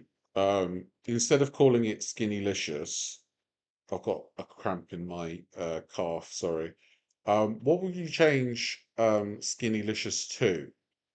Um, like, would it be like health conscious, or you just got your second order of beef organ supplements? Delicious. Um, Captain Beefheart would be jealous. Yeah, raw organs, yeah. Like, I'm pretty sure he ate raw organ. understand where Samira was coming from in pointing this out. And I know I'm giving her a lot of grace here as if she's not just rage baiting for attention to her platform. Yeah, steroids too. That is true, Ray Ray. Yeah, I do forget that he was a big steroid guy, and maybe eating the raw organs was kind of a cover up for the steroids. We're going to talk about that later. So when I saw this, I was like, okay, people are like flaming her. I like because it's her, but like she does kind Obese people can be healthy, they say. Um, if you're holding excess fat, like extreme amount of excess fat, you're not healthy because it causes a lot of issues with how your body works, right? Um, if you weigh over 450 pounds and you can run, that's fantastic. But your knees will be fucked. Your cartilage will be screwed at 450 pounds if you carry on running, because you're not meant to run at 450 pounds. Linny Skishers, yeah. Have a mascot called Linny and call it Linny Skishers, and then what's she going to rant about? She's like, oh my god, the mascot's a size 10 when she should be a size 24. It's disgusting. of have a point with this thing. Like it is kind of one of those things that to me is like a relic of like early 2000s into 2010s like diet culture, you know what I mean? And so I was like, okay, like I can get behind that, you know, but like also the flip side of that is I fucking love Cheesecake Factory, okay? I get stuff off the Skinnylicious menu sometimes because it's smaller portions, because anybody Well, anytime I've been to Burger King, the Whopper's always been quite floppy, so maybe they should call it the Flopper. Big Mac. Big Mac? Oh my God, um call it the call it the BB Mac, Big Beautiful Mac, BBM. Who has been It's still to yummy. the Yeah. Cheesecake Factory knows each meal is like from like the regular like 400-page menu that's not the Skinnylicious menu is like starts at like 900 calories and goes up from there. And it's because the portion sizes are like 2 of my heads put together. And let me tell you, I have a giant head, okay? I was born in the 98th percentile. My mom told me that if I was not an emergency C-section, the doctors told her she would not have been able to deliver me naturally because of the size of my head. They are 2 of my heads put together. They're huge. Huge fucking head. They give you so much food. Skinnylicious menu, for those of you that don't know, is also just like a separate menu that you get like with the novel that is the other like 400 pages of the Cheesecake Factory menu. Okay, so like you can just not look at it. It's really not that serious, and you can just go on about your day and order your 2,000 calorie meal because you're. Imagine if Samira actually put all of her energy into like inequality and stuff like that. You know, like solving world hunger and things like that. There would be some lovely activism there, but she decides to be like, oh my god, they called something skinny. That's disgusting. You're at the Cheesecake They Factory aren't real and you're problems, there no. to like be a fat ass. You know what I mean? I love the Cheesecake Factory. It's really like not. I get why she why she was talking about this, but also it's kind of a non-issue because it's like you can just not look at it. You Oh know my what god, same latte. High five. But we don't have them here, so I mean? Like it's that simple. You can just be like, okay, not for me, whatever. I also don't think there's anything wrong with restaurants having options for people who may have different dietary needs or wants or whatever. Like if at the end of the day people were choosing not to go to Cheesecake Factory because they didn't have. I have a big head too, Pulpy, so don't worry. Big heads unite. You can't wear hats. See, I don't know. I feel like maybe if I lost a bit more weight, my cranium might be a little bit smaller, and then I could wear a fedora. My YouTube. A lot of healthier options that was then costing Cheesecake Factory money, and that's the bottom line. So Skinnylicious That's the enters. bottom Is the name line. kind of weird? Yeah. Was it weird at the time? No, because that's just how things were. Like we all remember the itsy bitsy teeny weeny yellow polka dot bikini Yoplait commercial. Like that was just the time, you know. And so could it be rebranded? Sure, you know. But like, can you also just not? For a big wig fan, it's a curse. I can imagine. Not look at it? Also, yes. I think it was also brought out at the time when it was set like I think the FDA or something made it mandatory for calorie counts to be included on menus.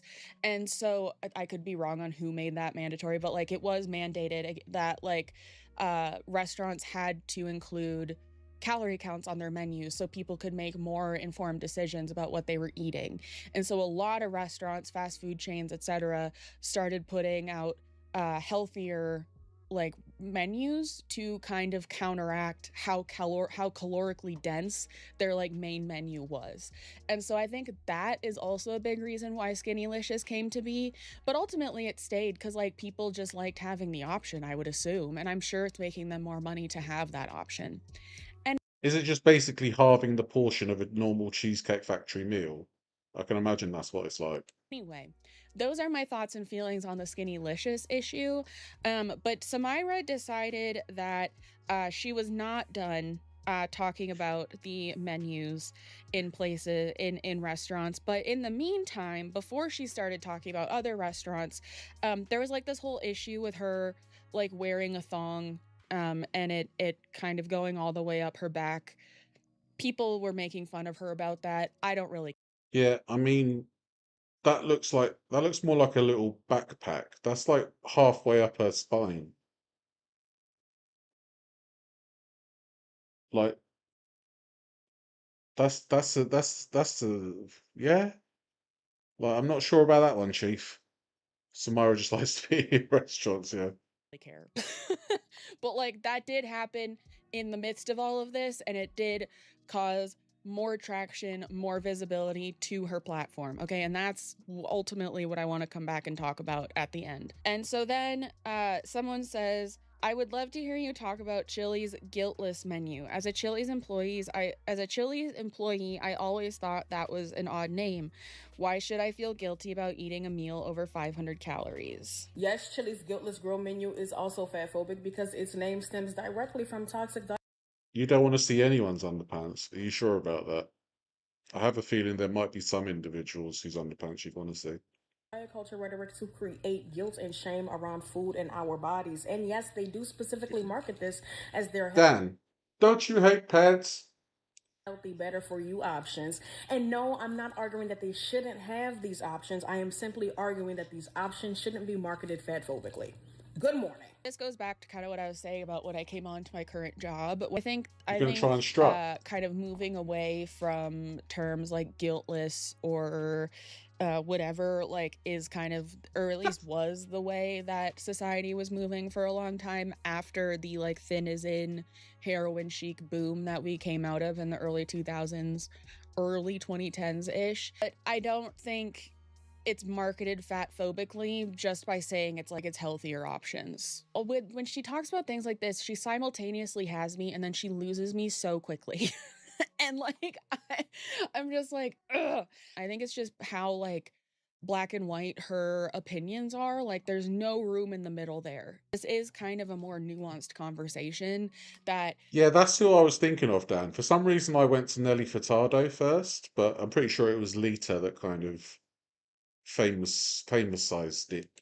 it's just not getting. And I think it's actually turning people away from her main message on her platform, and that's not helping. And that's not booty. good for her either. Do more glute exercises. Why is this even an issue? Fuck knows, Fresh. Some people just need shit to be angry about. And obviously Samira's chosen this. Someone commented on this being like, these are about to be next, and put a picture of Thin Mints, the Girl Scout cookies. Anyway, y'all do not care about fat people's health because you don't care about their mental health. The evil, deplorable, disgusting, violent videos y'all are making about me on this app are unacceptable. It's genuinely gross. And I don't know what makes y'all think it's okay to do that. I don't know what makes y'all think it's okay. Would you rather see someone's underwear or their ass crack? Again, depends on who it is, Bank. Did your favorite rapper last year make you think it was okay? Because by the way, she was wrong. Fatphobia ain't. What are these violent videos then? Well, I don't think I've seen a violent video Funny, of fatphobia this. ain't a joke. And let me ask you something. If it was your daughter or your sister, for example, that came home and told you that somebody at school told her the things that some of y'all are saying to me, what would you tell her? I'd say, can you explain what they're telling you? Because you're being very vague right now. You gonna tell her that she deserves to be spoken to like that? No, I'm going to say, can you please be more specific? You gonna tell her that her body deserves to be spoken about like that? No, I'm going to say, could you please elaborate on what they said to you? I would hope not. But the way a lot of y'all are acting, I think you just might. And y'all are disgusting. Fatphobia is disgusting. Yeah, but what are they saying? I want to know what they're saying to you. And I hope one day y'all actually understand that. So this was another video that Samira posted kind of in this string of videos when her platform and she was gaining a lot of traction again after the Skinnylicious thing. Fresh, they'd be like, yeah, I just walked around with my thong out and went. It is very rosy behavior, yeah. One piece of lore I forgot to give in my recap was, well, Paolo, you see, you don't understand. what it's like to be told non-specific things.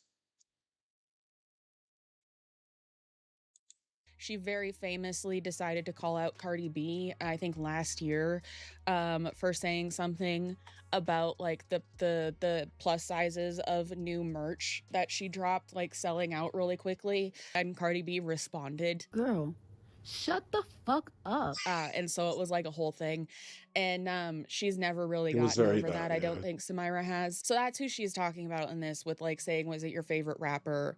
Whatever. I think the issue is with how Samira creates these controversies or creates this like hubbub around her platform, and then when people start debating her on it, is like she immediately turns around and is just like, well, you're wrong, I'm right, you're wrong. I don't really know if she's willing to hear other people's opinions Cardi on B the things that scalped she her. has to say. Yeah, see, the thing is, why? So Cardi B said that the plus size ones were selling out fast, and then was Samira like, "Oh my God, you saying all your fans are fat?" Like, this is literally just looking for something to be angry about. Shut the fuck up. And she equates people disagreeing with her with violence, and just them being fat. I knew it wasn't actual violence. This is literally people saying you're wrong. Oh my God, you can't be that violent with me. Oh my God. And not really maybe taking the time to hear them out on their opinions, and that then makes people more critical of her and gets her more negative attention on TikTok when she does these kinds of things.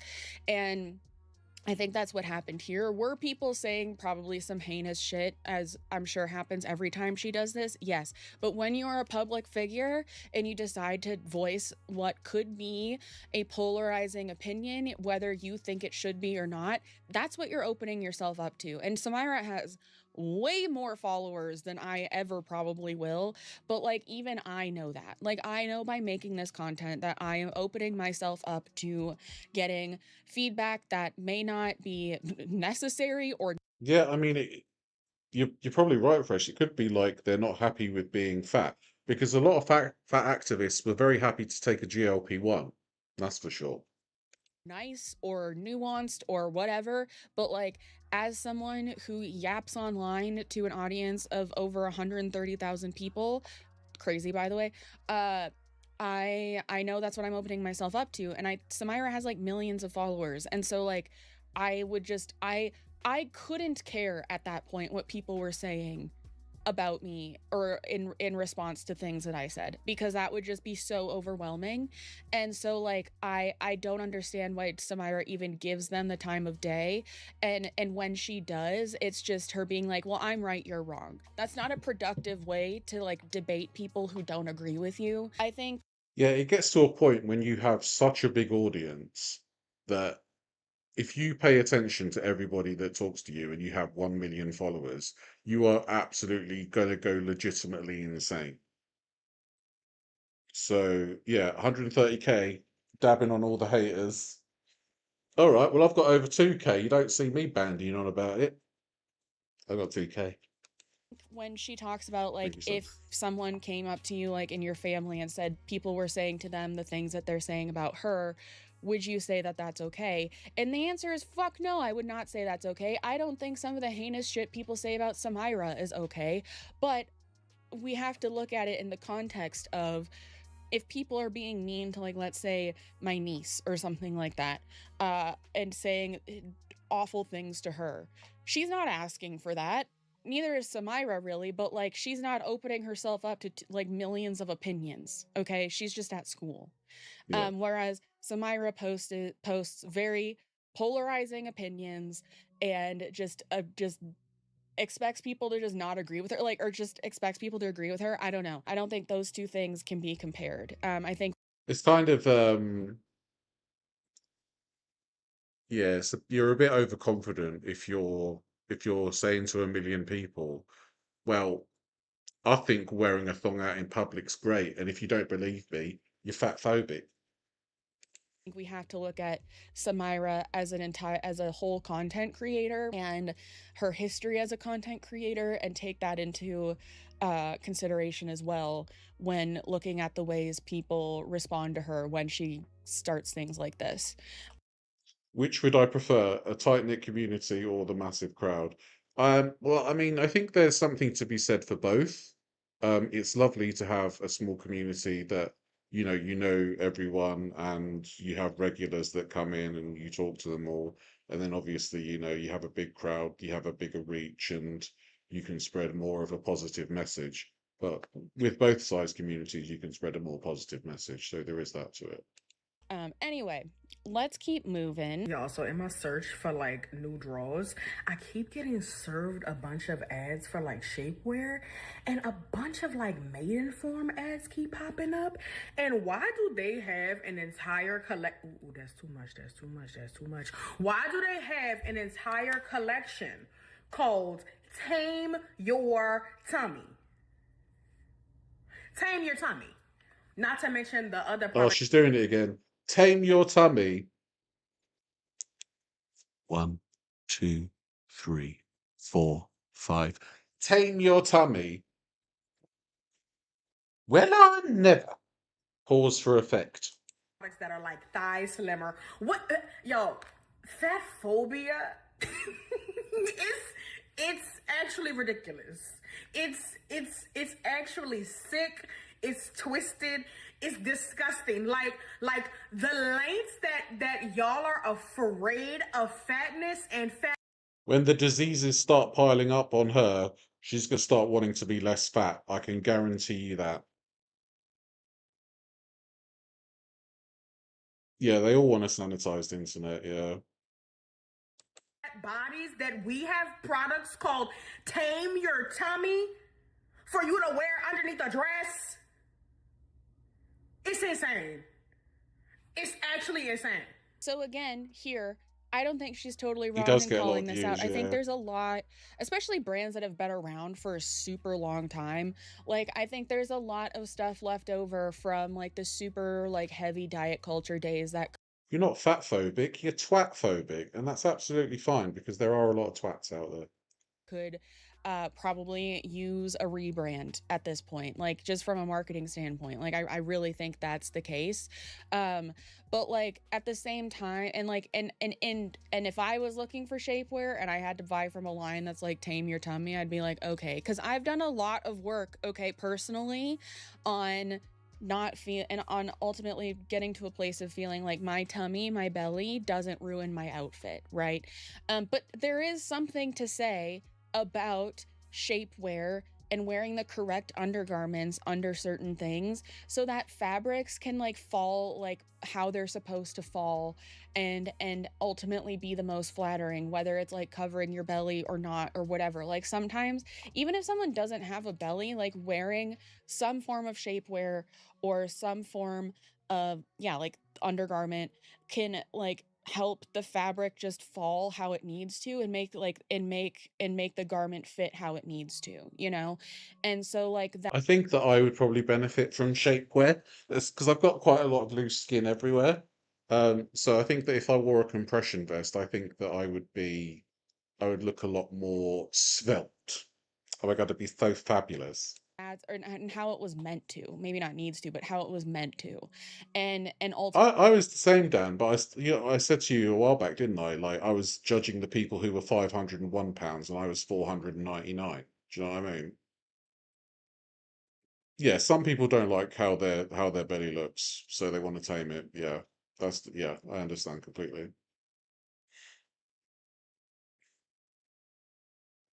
My mother's thinking is slowly changing as she sees how my body is thriving. Yeah, her ideals of how she lost the weight and then tried to maintain it and failed because it was so bad. Yeah, like at the end of the day, for Latte, you do what's best for you. Standards have changed since your parents were younger, so yeah, it's definitely they have to move with the times. It's how it is. Shut up and tame my tummy. Yeah. ultimately make you look even better, like, you know what I mean? And so like I get the issue with this this phrasing of this campaign or line of whatever, but like sometimes like that's just, you gotta sift through it. Like, I don't know, I don't think we're ever gonna move away from that completely in like fashion and especially undergarments and stuff. Like, I just don't think we are, and again, I think there's bigger fish to fry. It is very helpful for the fat rolls and for the loose skin, especially if you're working out. Like if you find that your loose skin and your fat moves around a lot and you want to do stuff like running and like jumping jacks and things like that, it is easier for you to put compression wear on so that nothing moves. Her era was skinny, no muscle. Yeah. So like I say, she definitely needs to move with the times. Instead of just this, like I don't know personally, but this is when I wanted to include this, because this is when Samira started talking about clothes, because next, oh yeah, someone commented on this saying, is She keeps Eminem talking about fried fatphobic because fish. he calls himself Slim Shady? There's always bigger fish to fly. Hey, I'm a great commentator. I'm a great orator. Do you know what I mean? Yeah, what about boiled fish? Delicious. Next, Samira posted a post and then deleted it because Old Navy launched a collab, a campaign promoting a new style of jeans that they are dropping with Miss Cardi B. Clearly, Samira was like triggered by this because of her past beef with Cardi B, which I think overwhelmingly people agreed that Cardi B was in the right here. But anyway, this is what Samira posted and then deleted. Old Navy. That better not be who I think it is. That better not be who I think it is. That y'all just posted on y'all account talking about something, you about to drop something with them. That better not be who I think it is. And you know, yeah, Cardi B. Oh, who's wearing those jeans right now? Me. I'm wearing them, and they're actually like lovely. And they're so cute. I love them. I have a hard time finding jeans that fit me correctly because Can confirm. I ran in my regular cotton leggings on Friday, and all I could feel was my ass fat flopping side to side. In my actual workout leggings now, nice and compressed, no flopping. Yeah, I completely understand. Like, I went to a personal trainer a while back, right? And she wanted me to do jumping jacks, and I could feel everything. I could feel everything jumping about, right? And it is the most uncomfortable feeling because for some reason, like it didn't feel like it was my skin that was moving. It legitimately felt like it was like all my organs and stuff moving too. It clearly wasn't. It was literally just the skin. So we had to make adjustments for me to do like side steps as opposed to jumping jacks. Um, but it's a horrible feeling when you have such loose skin, or you know, the fat runs wild and free. Like I would definitely recommend compression. because of my proportions and my measurements with having a hanging belly still, even though like I'm a certain, it makes things complicated. Jeans are miserable, but these are so comfortable and I really liked them, and I needed new jeans, and so I got these and I really like them. This is where I really want to start talking about Samira's cycle. I do believe Sam at Every Size has called this out. I do believe some other people on TikTok have called this out. I don't know if I have ever explicitly called this out, but I'm going to. Every time Samira creates friction like this on the internet, like Yeah, we don't actually eat boiled fish here. Some people boil their chicken, but you know, I've never heard of boiled fish. When you learn what's doing, yeah, exactly. Like you guys understand. Like just if you don't like the feeling or if you find it painful, then make accommodations for your exercises or wear compression wear. Just, you know, do the best you can with what you've got. If you can't afford compression wear, make concessions in your exercises. saying wackadoodle shit that people that unless people are like super educated in like diet culture and the history of it and whatever, they're just gonna be like, what the fuck are you talking about? You are stupid. She then rides that wave for a while. So like in this instance, she went from Cheesecake Factory to equating it to hair discrimination, then to talking about Chili's, then talking about how fatness or bellies or whatever are seen in like clothing, stuff like that. I genuinely think the Old Navy thing like just kind of happened, and that was just like during this, and that was just kind of like perfect timing for her maybe. I think it's just that her nemesis in life is Cardi B. Some people have nemesis that are like, inanimate objects, but Samira clearly has a nemesis in Cardi B. Because after this, she then starts posting and plugging so much of her singing.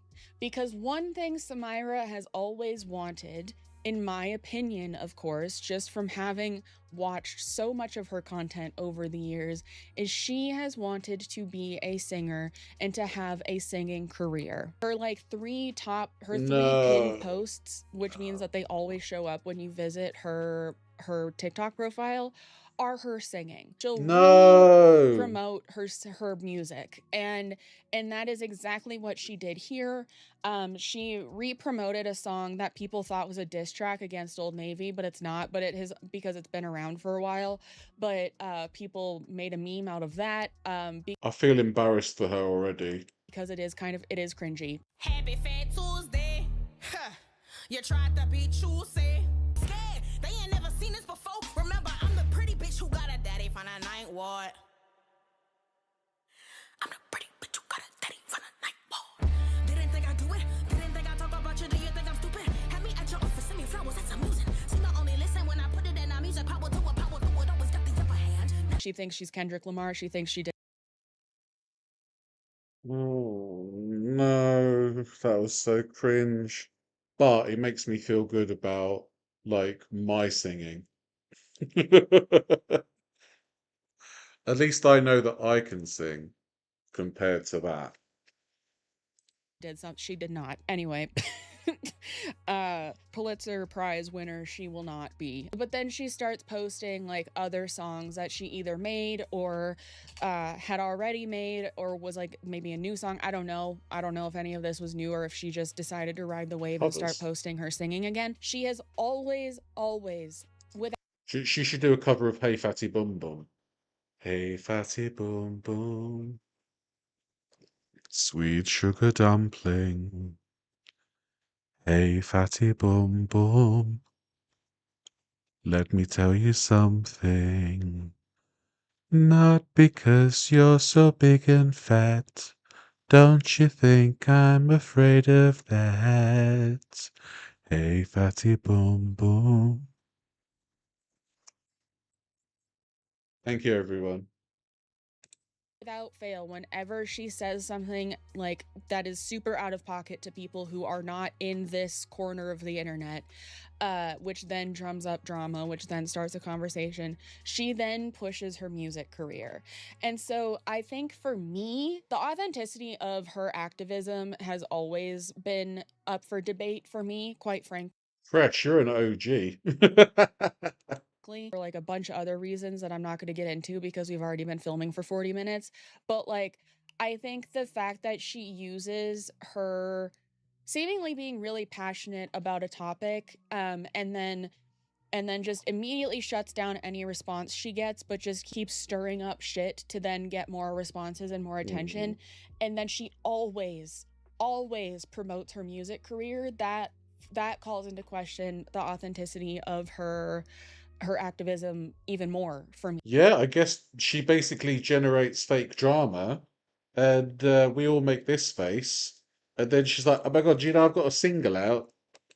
And so I think while there are very valid discussions to be had around phrasing like skinnylicious, around phrasing like tame your belly, she went to the cider store in, I think, LA, which cider always promotes being very size inclusive. It is. Oh, cheers, Fresh. I appreciate that. And is very size inclusive online. They didn't have any plus sizes in store, which I thought was crazy, and that is something to talk about. That is something to call out. And she was using this way. I mean, she's got a really annoying like rap cadence as well. So it's that.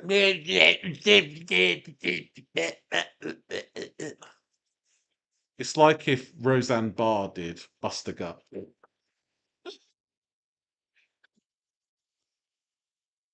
Uh, Paolo, that was great. That caught me off guard, mate. To talk about all this stuff, and I'm like, okay, this is all like I can get behind this, you know, like I really can. I don't think this is the most like unnecessary debate she's ever started online. I think there is a place for these conversations, just like I thought there was a place for the like parking meter phrasing too. Like I think it would be maybe a net positive for body image and stuff like that, as like in our society if we moved away from these kinds of names and phrases and whatever. But the fact that she always ends it by promoting her music career, I'm like, okay, then were you actually and have you actually been genuine in starting these conversations at all? Makes sense. And because to me it just looks like she stirs up these debates, she stirs up these things because she knows people aren't going to agree with her, to gain traction to her profile, to then promote her music. But at the same time, I'm like, how effective is that? Because people think you're being strange already, and then you drop these cringy songs about like brands not wanting to work with you because you're fat and whatever, and people are gonna think that's cringy as hell. Like I don't know. That's just how I've always noticed the cycle goes with her in these things. And yeah, I don't know. So That's yeah, all I have to say. that's complete disingenuousness then, because she makes an argument and she's like, by the way, my new single's out on Friday. It's called Wimmy Wham Flim Flam, Old Navy, You Bastards. And it's number 12,000 in the Billboard Hot 100. So, you know, I think she's doing quite well. That's what happened if you missed it. If you caught some of it and you're like, what is going on? That's what was going on. And yeah. Let me know what you think down below in the comments. Leave a cake emoji down below if you made it this far. And yeah. It's like when I released one of my poetry books in like 2008. It was like 67,000 on Amazon, but like number 2 in the Miserable Bastards poetry category. You know, it's that kind of Thank you so much to Grow Therapy for sponsoring today's video. And remember to be kind to yourself, be kind to others, drink your water, take your meds if you need them, and I will see you in the next one. Okay, bye. There's a nice nail colour. See you later, Megan. Cheers, mate. Interesting video. Interesting video.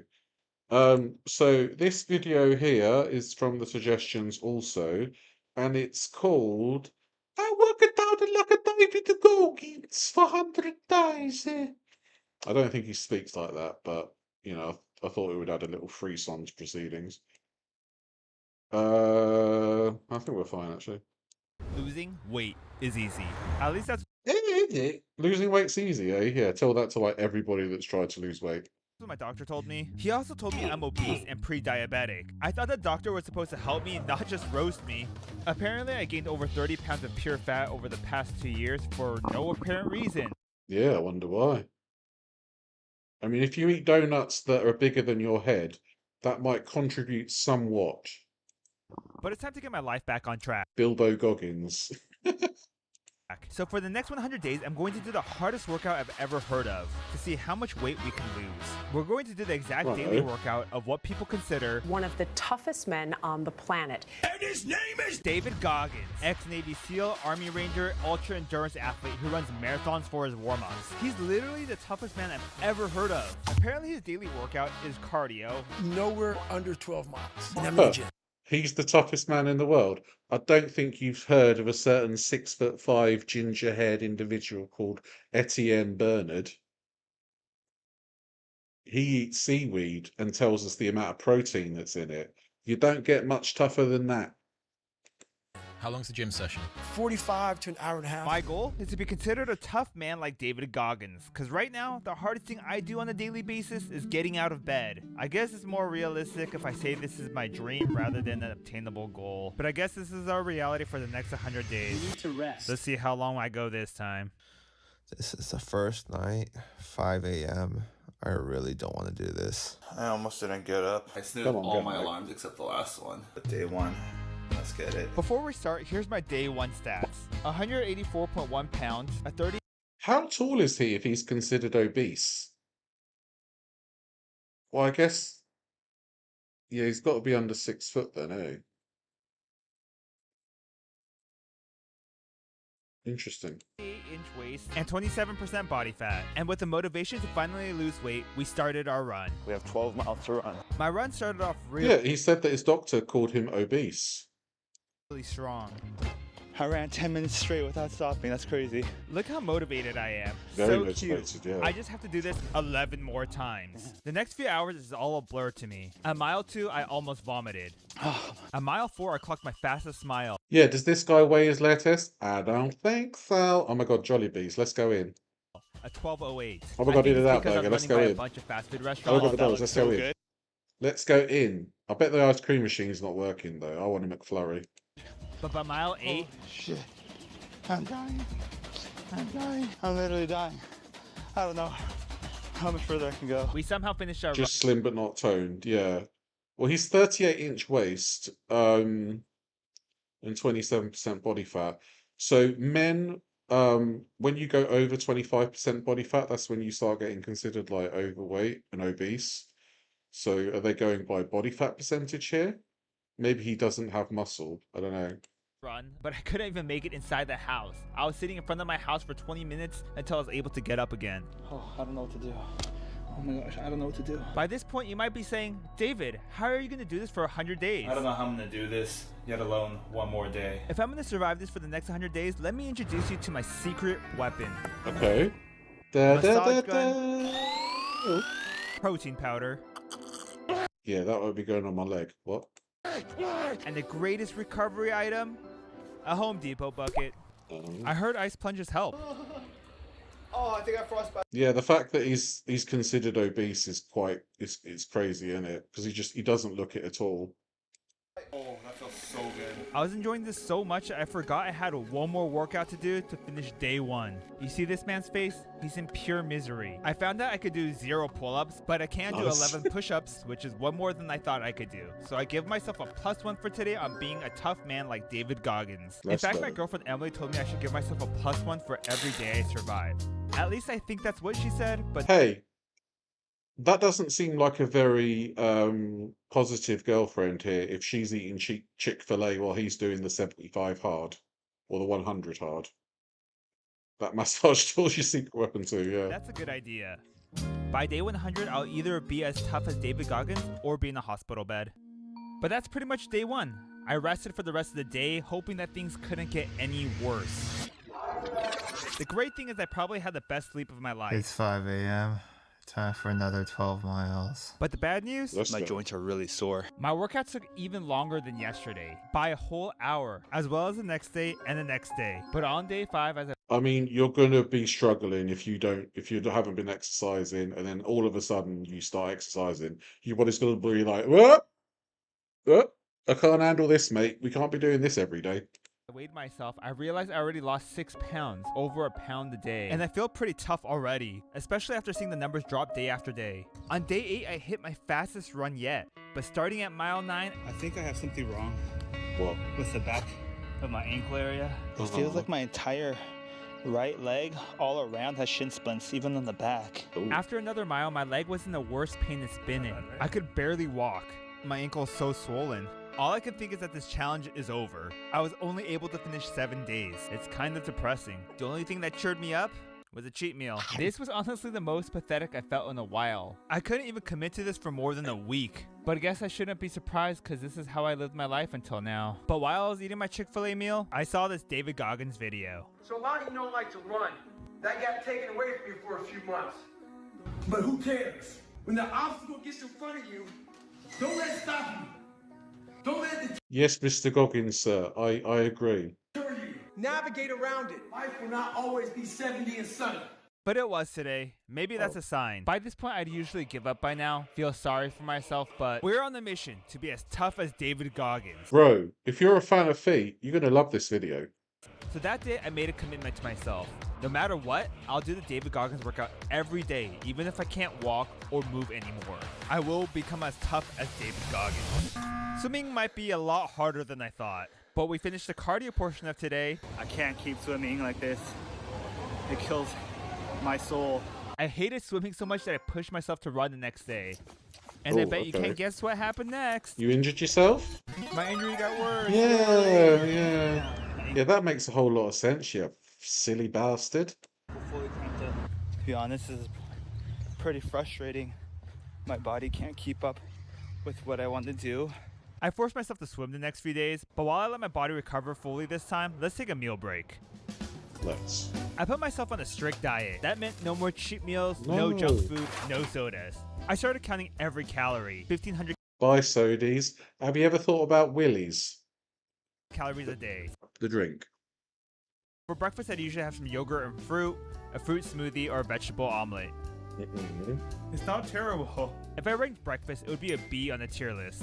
For lunch, I didn't know how to portion, so I found this diagram online. It's basically what I followed to stay around 500 calories for this meal. It's definitely better than breakfast, but I was usually hungry after this meal still, so I give it an A. Dinner is my main meal, full of protein. Even my favorite meal, as I'd eat most of my calories here. This meal had to make. Oh my god, Ethan would be so proud of the amount of protein in this meal. Eggs, tofu, chicken, all so much protein. At the very least 2 grams. Somewhat full, because I usually have insane cravings at night. Oh, and I usually have a banana before my runs. I give that a D. I finally recovered on day 20 and I joined a run club. Let's just say I was getting a little lonely working out by myself, but it was the greatest decision because on the run I heard Run clubs do seem fantastic. You actually had a Willie's ad pop up yesterday. They are inclined to do that. A run club seems pretty cool. Like just a load of fit people getting together having a run. Oh yeah, great. I don't think I'm in the market to be in a run club. Probably another £100 or so for that. But it seems like a nice bit of camaraderie because there's a run club near me that they go for like pizza, they go to restaurants together and stuff like that. And it seems like, you know, a good vibe to get to know people. Let's slow that down. You the Asian Goggins? Hey, David! You the Asian Goggins? We are. It felt so good someone finally noticing my hard effort. I guess I am becoming like David Goggins. I'm the best thing that has ever happened to you. The way my hands feel on your body, the way we're dancing This is the only use of AI I approve. in the dark, with every move I Wait, oh. Everyone left me. I'm too slow. Let's be real, I'm too slow to be considered an Asian Goggins. If I want to be considered an Asian Goggins, I have to work even harder. And the first step to do that? Maybe a walking club? Yeah, a walking club would be a good idea. But even then, I feel like I'd be too slow because I don't run an amazingly tremendous pace when I walk. And they all have like the Nordic walking poles and stuff, and they're like, right, we're walking 15 miles in 2 hours today. I hope you're ready. No, I'm never ready for that. I'm unwillingly in a run club with my dog. Yeah, I imagine a dog would be a great mascot for running. I signed up for my first race. This is the distance of a typical marathon. In Los Angeles, it goes from one side of the city to the other. Anything above this is called an ultra marathon. This is what David Goggins is known for. The distance sometimes goes from one state or country to another. I signed up for the smallest ultra marathon I could do, a 31.1 mile race. Because, you know, I gotta start somewhere. It's 140. Yeah, I don't know if like head first diving into an ultra marathon is the way to go, but I guess it's content. Freeze right now. And it's beaming. This run is gonna go throughout the night. 30 days of running and now an ultra marathon. I expected to collapse at some point, but somehow I'm tired, but I'm done. I still have a bit more in me to finish this race. But I'm pretty positive my toenail came off. Jesus Christ. So how was the race? Well, the race? It was one of the greatest feelings I've ever had. Yeah, like when that happens, Fresh, your dog is definitely judging you. Like, I hate to say it, but you know the way they look at you? They're judging. But this is definitely one of the toughest things I've done so far. but I am pretty damn happy. She does a When deep it breath. first started, I Judge. barely even survived doing 5-6 miles. I never imagined my body can just keep going and pushing like this. We finished 1 month of this challenge. Let's go. My waist is now 32.5 inches from 38 inches, and my weight He lost 6 inches in a month. Some would say that's unfortunate, but at least it came from his waist. is 163.9 pounds, 20 less pounds than day one. I'm almost a third of the way there, and when I weighed myself the next day, I weighed more than the day before. I gained weight after running 30 miles. Huh? Yeah, because you were retaining water. Like if you have a solid exercise, you're really gonna you're gonna put on a little bit, retain water. Huh? Is this what people call the plateau? A plateau is when weight loss stops even when you diet and exercise. I guess that makes sense because there's this one quote I always hear. Insanity is doing the same thing over and over again and expecting different results. Yeah, did you hear that, Stu Unwin? Insanity. For the next few days, I started gaining more weight. No matter how much I Oh. dieted or worked out. At this rate, I'm gonna be fat again. So maybe I'm not working out hard enough. Maybe you're building muscles. My muscles are getting bigger. Maybe that's what's happening. Maybe I have to do more. I weighed myself one last time before I went to bed. Honestly, I probably weighed myself 10 times today, and I went to bed Oh, knowing yeah. that tomorrow. Don't weigh yourself multiple times a day. Okay, because that's going to be skewed as heck. I thought this was over the process. This is the process over a few days. But if you're weighing yourself 10 times a day, it becomes increasingly likely as the day goes on because you're drinking water, you're eating food, you're doing stuff. You're going to be gaining more weight over the course of the day. So that's not a good thing to do. Weighing yourself multiple times a day. That's kind of ED behavior right there. Your clothes tell you. Yeah, that's a good Something idea. has to change.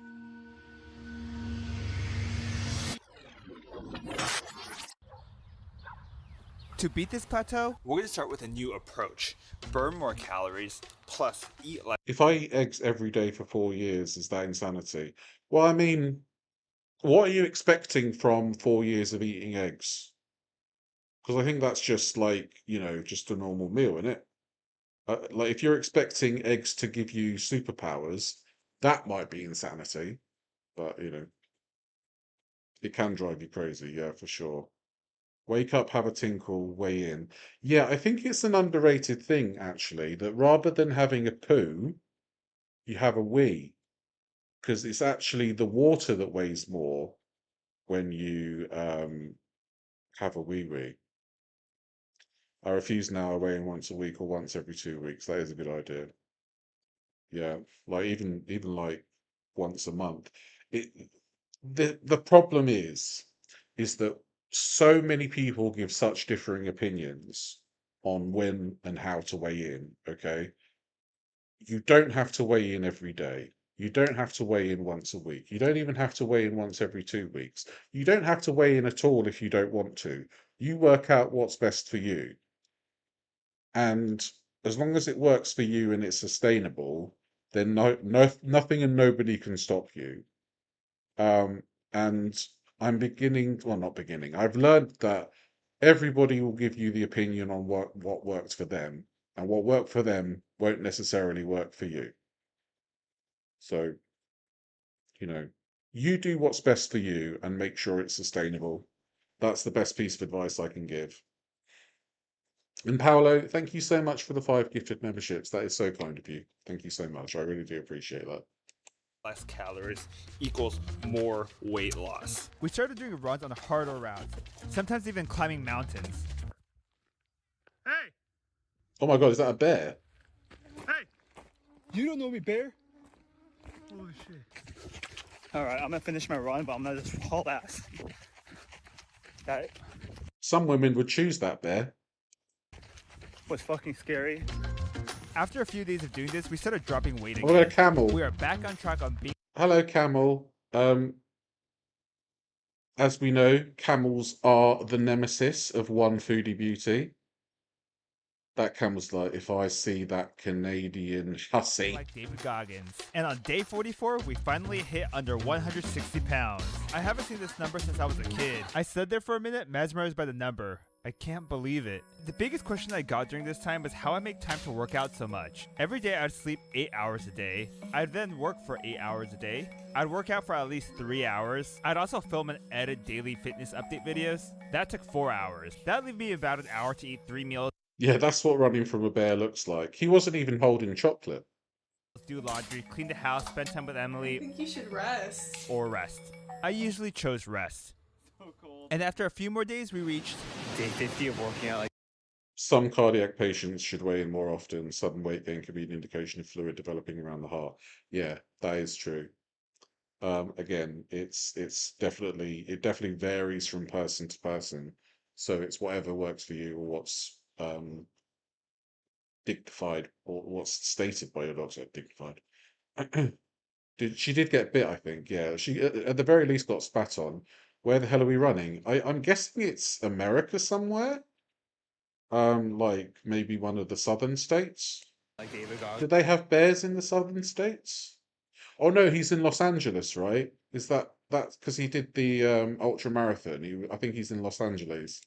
We reached the halfway point. Yay! Hooray, And I'm starting to yay. actually look like a runner. And I feel like Oh, one too. yep. Finally, all the running is paying off. Averaging 13 to 15 minutes per mile to now under 8 minutes. Nice. Cool, that's a big bottle. I went to the medical facility to get my body fat percentage. There we go. Most people are not doing 12 miles. So, California. Generally want to be more conservative. So I work out 3 times a week. I don't know why he's telling me his workout routine. I already have mine. We just got our body weight scan. See, that's what I mean. He's like, I work out 3 times a week. You do what you do, you boo boo. That's what I think. Now let's go work out and we'll get our results in about an hour or 2. I'm actually really excited to see thank my you. results, to see what David Goggins' workout has done to my body already. I hung out with my Box parents who jump. hasn't seen me since the start of the challenge. Then we ran with the run club again, and this time I kept up with the group the entire time. Nice. I finally got the results for the medical test and I was so excited. You hate running. Yeah, it was nice to do the 5Ks and stuff, but I think I need to lose more weight to actually get more benefit because it was pretty hard on my knees. I was a bit silly. But I got a medal for it, so, you know, I guess it was worth it. Decided to tell Emily that I'm finally I think you should rest at least one day. not unhealthy. In fact, my doctor said I'm not fat in any category. After day 60, I got this question all the time. People DM'd me when I rest. Mom and dad asked me when I rest. People I barely talk to anymore asked me. Emily asked me every day. Why is everyone so obsessed with this? No one asked me this when I was fat 2 months ago. And now that I have something good going for me, it feels like everyone wants me to stop. You could be misunderstood by everybody. When you are misunderstood to the point where fucking people think you're psycho and you're nuts and you're this and that, you will never You like my walks? I do love a good walk. understand. The most frustrating thing in the world for me is when normal people judge a man like myself on what it really takes to extract toughness from nothing. The only time the questions went away was when I was by myself. No run clubs, no friends, just me. It's 3:30 a.m. right now. I finally had silence. At this point, David Goggins is the only one that understands me. So where are we going today? We're going to an event, and I'm bringing you with me. We're at an event of like-minded people like me. People that understand that they don't need rest. People that are tough, some even tougher than me. There's someone I want to meet here. We'll find out soon enough. Oh my god, are you going to meet David Goggins? That would be incredible. You should give him a kiss like that kid gave to Big Daddy. Who it is.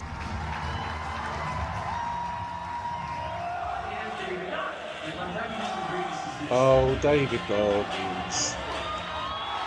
Oh my god, it's David Goggins! Oh my god, give him a kiss! Everyone needs rest, you are correct. Some people can get through it, but, you know, most of us do need some rest days. So take a rest day if you need one.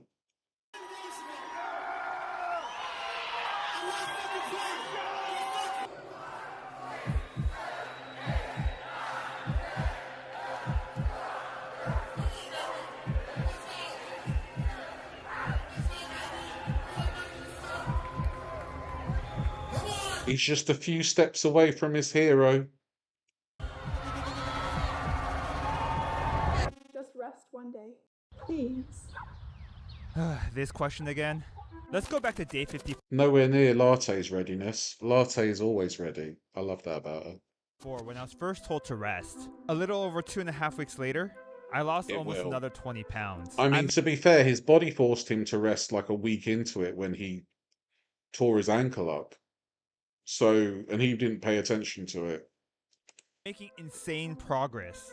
But to Emily, what she saw was a guy who ran until all his clothes was drenched in sweat. A guy who ran even when his feet was bleeding. A guy who realized that 12 miles wasn't enough, so he ran even further and further. And when he got injured again, swimming wasn't enough, so he started adding weights to his swim. And she knew if I couldn't make it to the wall, I'd... But the biggest thing she was scared of was that I was so obsessed with being tough. I was so obsessed with seeing the number go down. A lot of the days, I didn't eat, just so I could see some progress. Yeah, that's not healthy.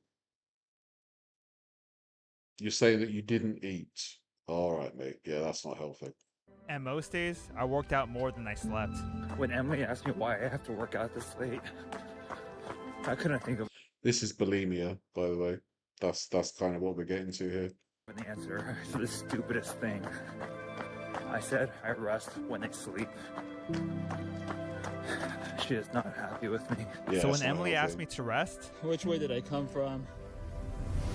that's what she meant. Emily was the one that actually encouraged me to come here.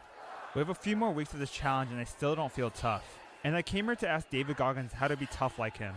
And during the Q&A portion of the event, I went up to ask. But someone asked before me. People want this fucking answer that I can't give you. You have to go inside your heart and your soul. How the fuck am I gonna help you? Kobe. Kobe? That's a badass name. Live up to it. Again, like I've been repeating it through this video, it is all about how you do it yourself. Yeah, I didn't expect it to get so dark either. Like not eating and exercising, yeah, it's that's not good for you at all. Like you need to rest, you need to get adequate nutrition, and you need to exercise when you can, but always, have a rest day. You have to explore, examine the insides of yourself. And what do you really want out of life? I just finished the book and I realized I had a distorted view on Goggins this entire time. I felt like Goggins got strong because he was isolated this entire time, but he spent the last 5 pages of his book acknowledging all the people that made him the person who he is. My acknowledgement would probably only have me in it. And at this point, I don't really even know why I'm doing this. I got faster and stronger than I imagined, but if David Goggins can't help me, then who can? But at what cost? You got stronger and tougher, but you stopped eating. That's not good, mate. You went a bit too hard one way, and you need to rein yourself in.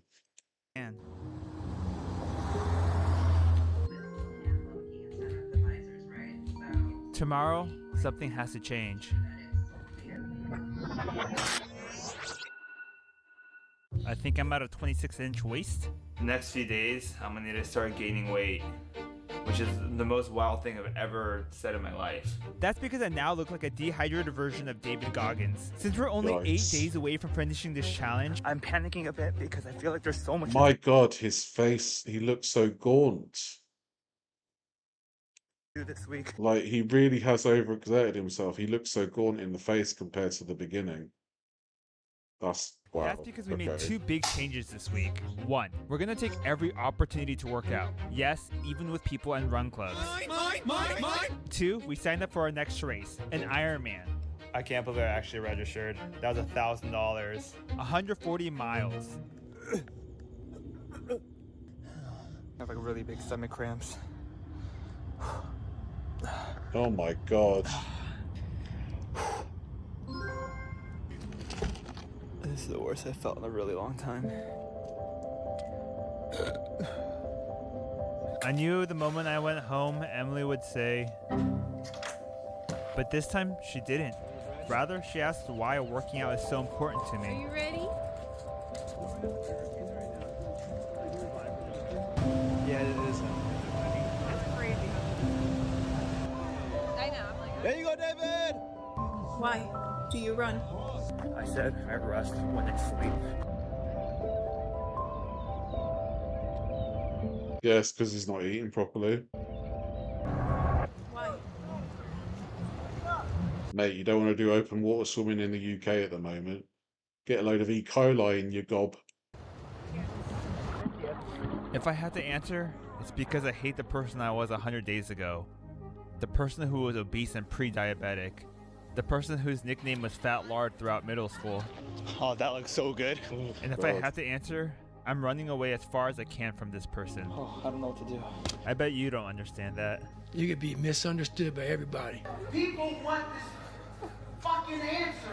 Like, I understand to an extent, but you are harming yourself by doing this. And the sharks don't forget, yeah.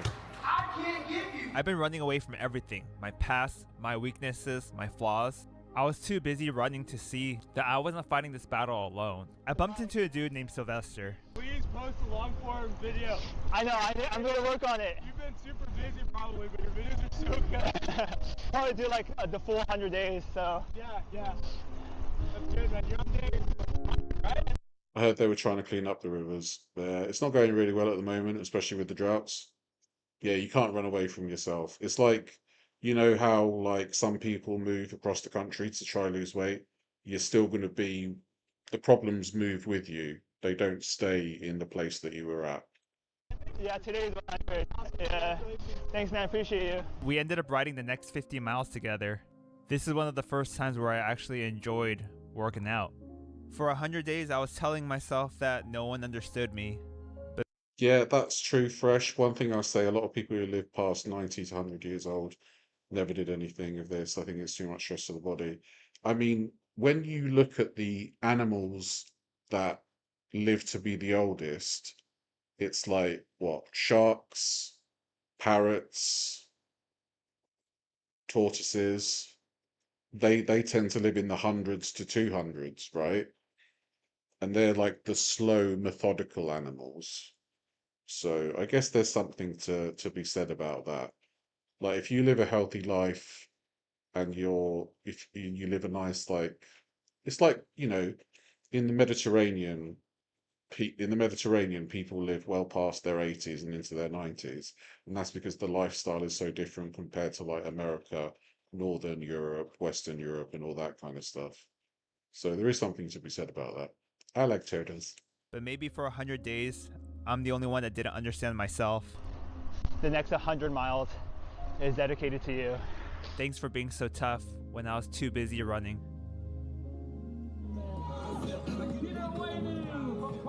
David Park. There we go. You are an Iron Man. He's an Iron Man, Thank fellas. you for everyone that was part of this journey. The run clubs that welcomed me, whether I at the time wanted to be a part of it or not. My family and friends that always supported me. You all for watching. Some of you that even encouraged me since day one. But most importantly, I want to thank you, Emily. I know you were worried every day for 100 days and wanted me to stop, but thank you for not stopping me. It helped me be able to find myself. So in 100 days, he lost 39 pounds, he lost 12 inches off his weight, and he lost 16% body fat. Fucking hell. I mean, he put himself through sheer hell to do that, but I mean, the hope is that he kind of understands the limits of his body and what he can do.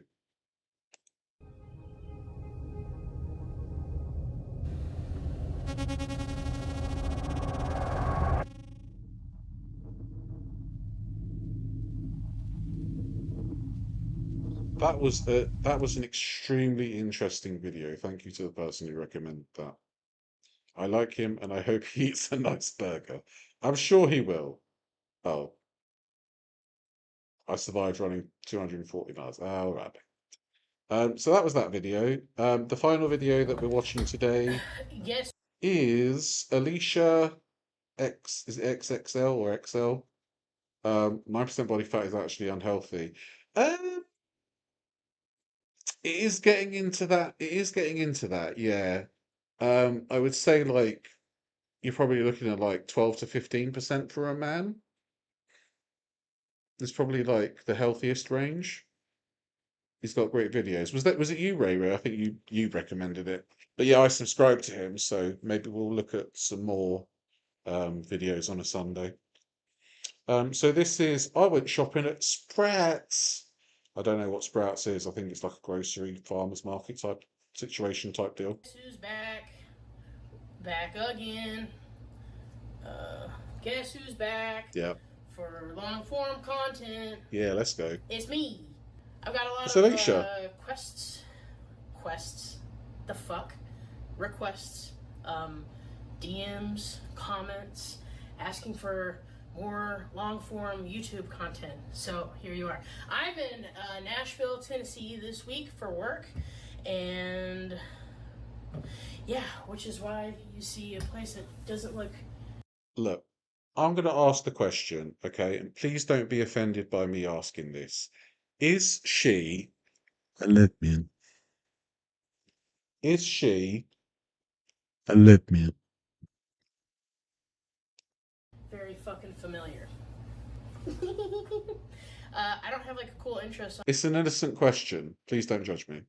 or anything, so that's what you get. Just plain and simple. Next to where I work is a Sprouts grocery store. I've Welcome never in, been love. to a Good to Sprouts see you. before. I don't even know if we have one Did you have a good sleep, my love? in Greenville, North Carolina. Probably straight. We don't have a Sprouts. Nah, so bank. Come on, mate. Lesbian. I don't know where there's one that's close, but I would like to find one that's close because that's Welcome in, extra dainty. Hope you're well. She's mentioned an ex-girlfriend, I think. Oh, I see. It doesn't matter if you're a lesbian. I'm just saying.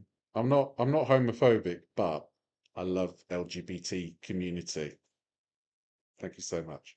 that store is a fucking experience. It was so fucking cute in there. Like they had like ready to eat heat things. They had a beautiful produce section. They had a massive healthy like section with like protein bars and supplements and powders, and it was just you walked in there and it smelled like, I don't know, fucking. Is she from Planet Lesbia? Maybe. Is she from the Isle of Lesbos? Did you ever see that story where the Isle of Lesbos wanted to change their is it demonym? They wanted to change what they call themselves from lesbians to something else. They are recognized as a minority. Some choose coffee, some choose tea. A handy metaphor for sexuality. Healthy. It was nice. But this is my haul. Oh. Hey.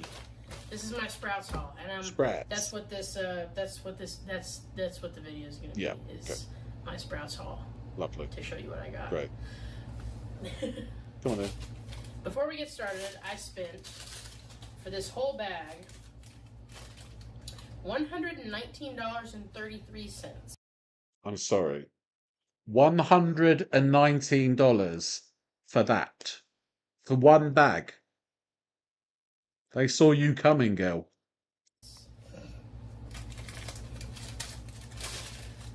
Flipping heck. I've heard that Sprouts is pretty pricey, which I get. Yeah, no shit if you're paying $120 for one bag of groceries, mate. Sheesh. They've got a large assortment and variety of things there, so I'm not gonna fault any place in their prices, because at the end of the day I chose to shop there. Thank you, And pardon. it was a really cool, nice, awesome experience. But in reality, I googled, is Alicia a lesbian?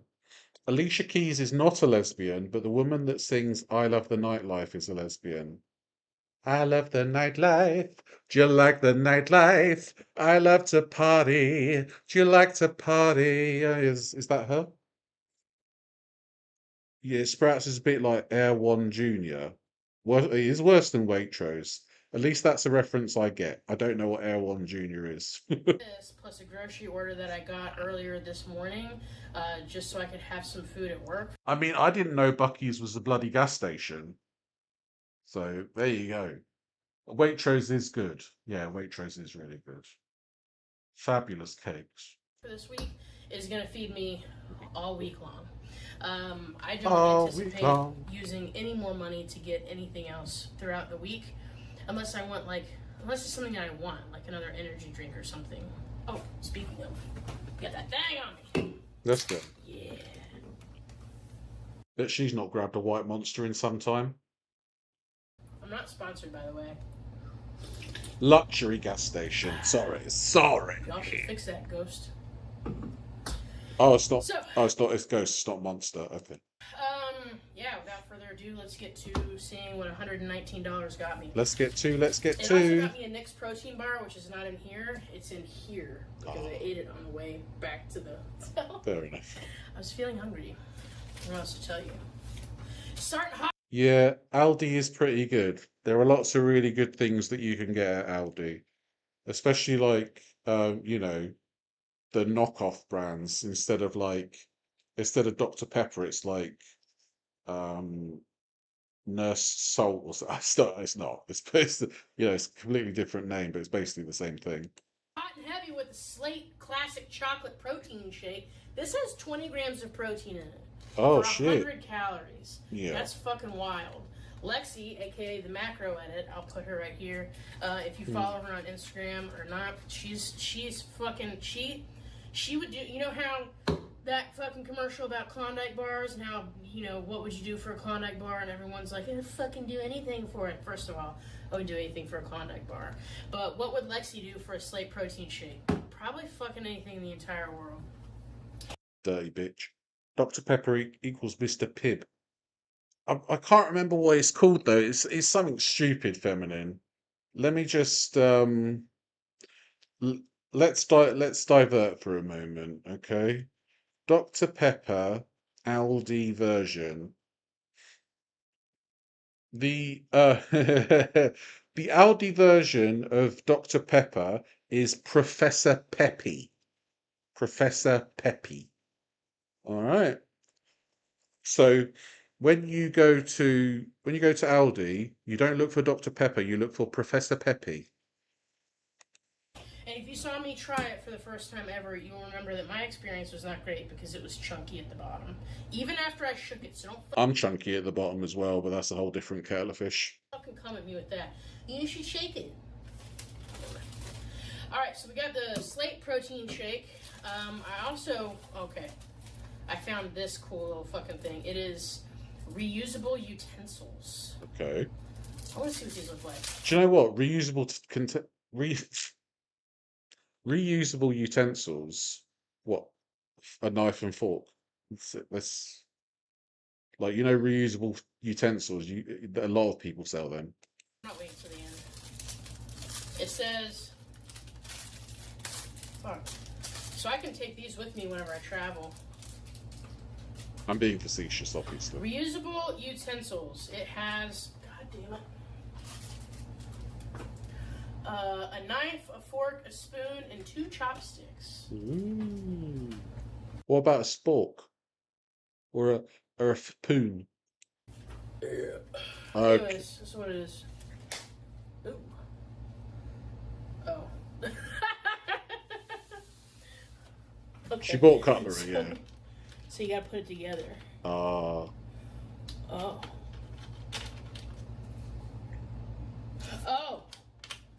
Okay. It's like a little camping kit of utensils, yeah. Basically something like if you're on the road and you can just get it, it's easier. You don't carry like a stainless steel knife and fork.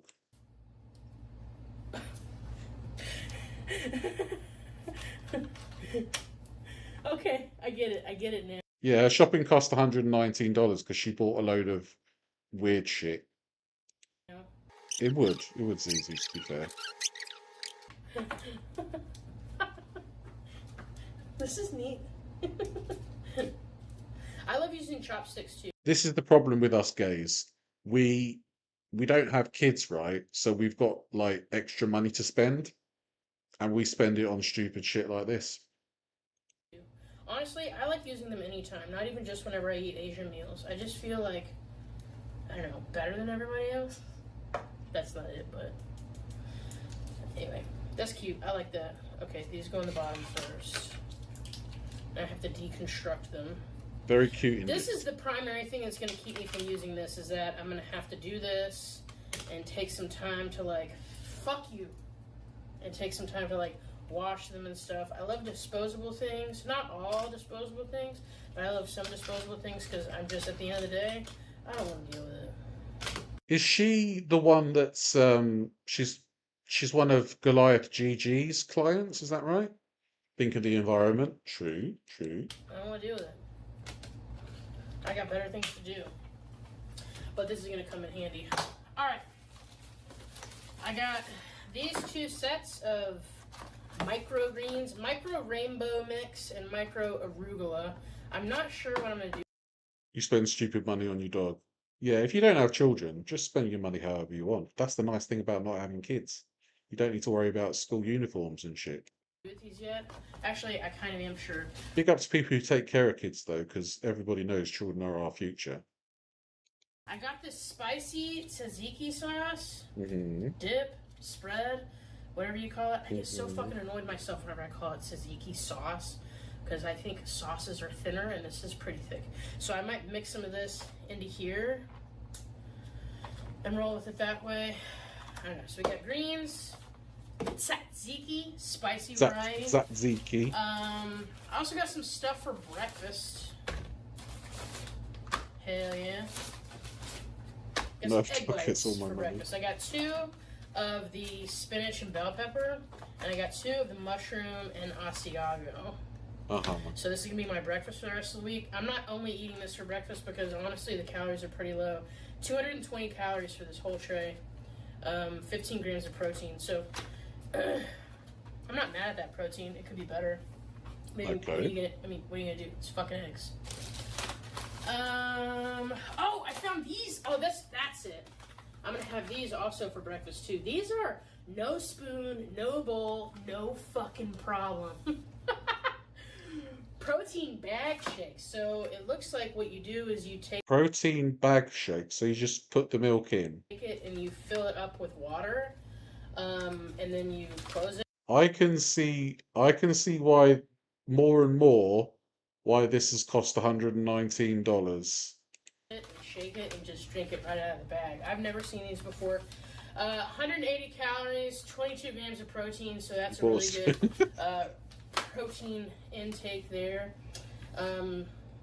Yeah. Yeah, but you don't need. It takes at least 5 seconds to put that spoon together, Paolo. You don't understand. We need to save time here. This one has more fiber than this one. Is that Oreos on that one? That's Oreos and that's chalky milk. All right. Less fat than this one, 4 grams, 5 grams. And let's see, we got some carbs, 13 grams carbs, 12 grams carbs. So, yeah, got these. That'll be fun.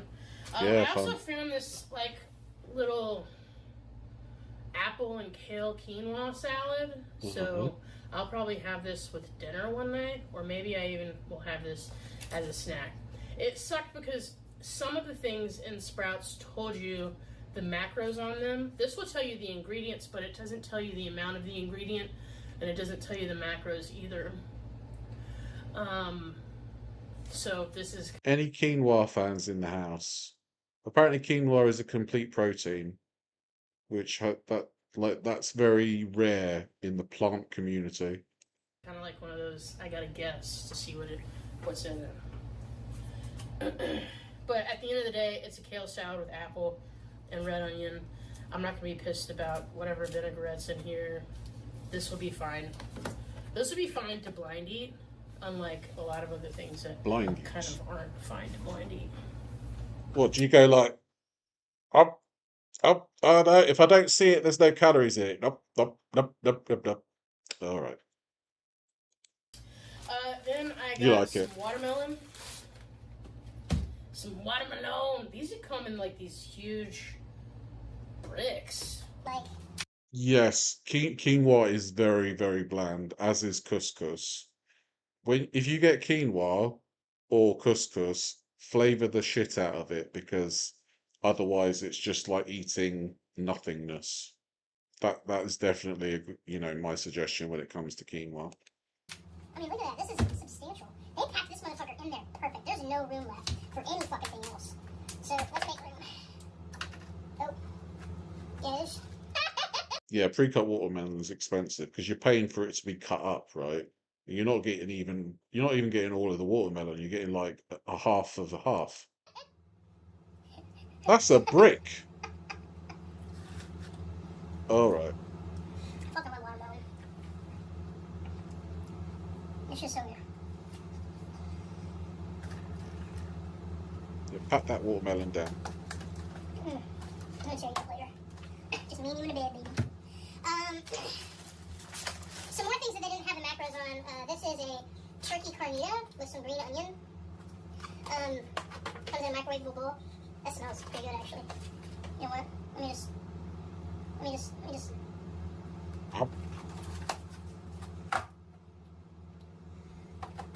Might be me here tonight, baby. And then. Why has she become Alvin and the Chipmunks all of a sudden? I found these shrimps, lemon and citrus shrimps. Really pretty. Right.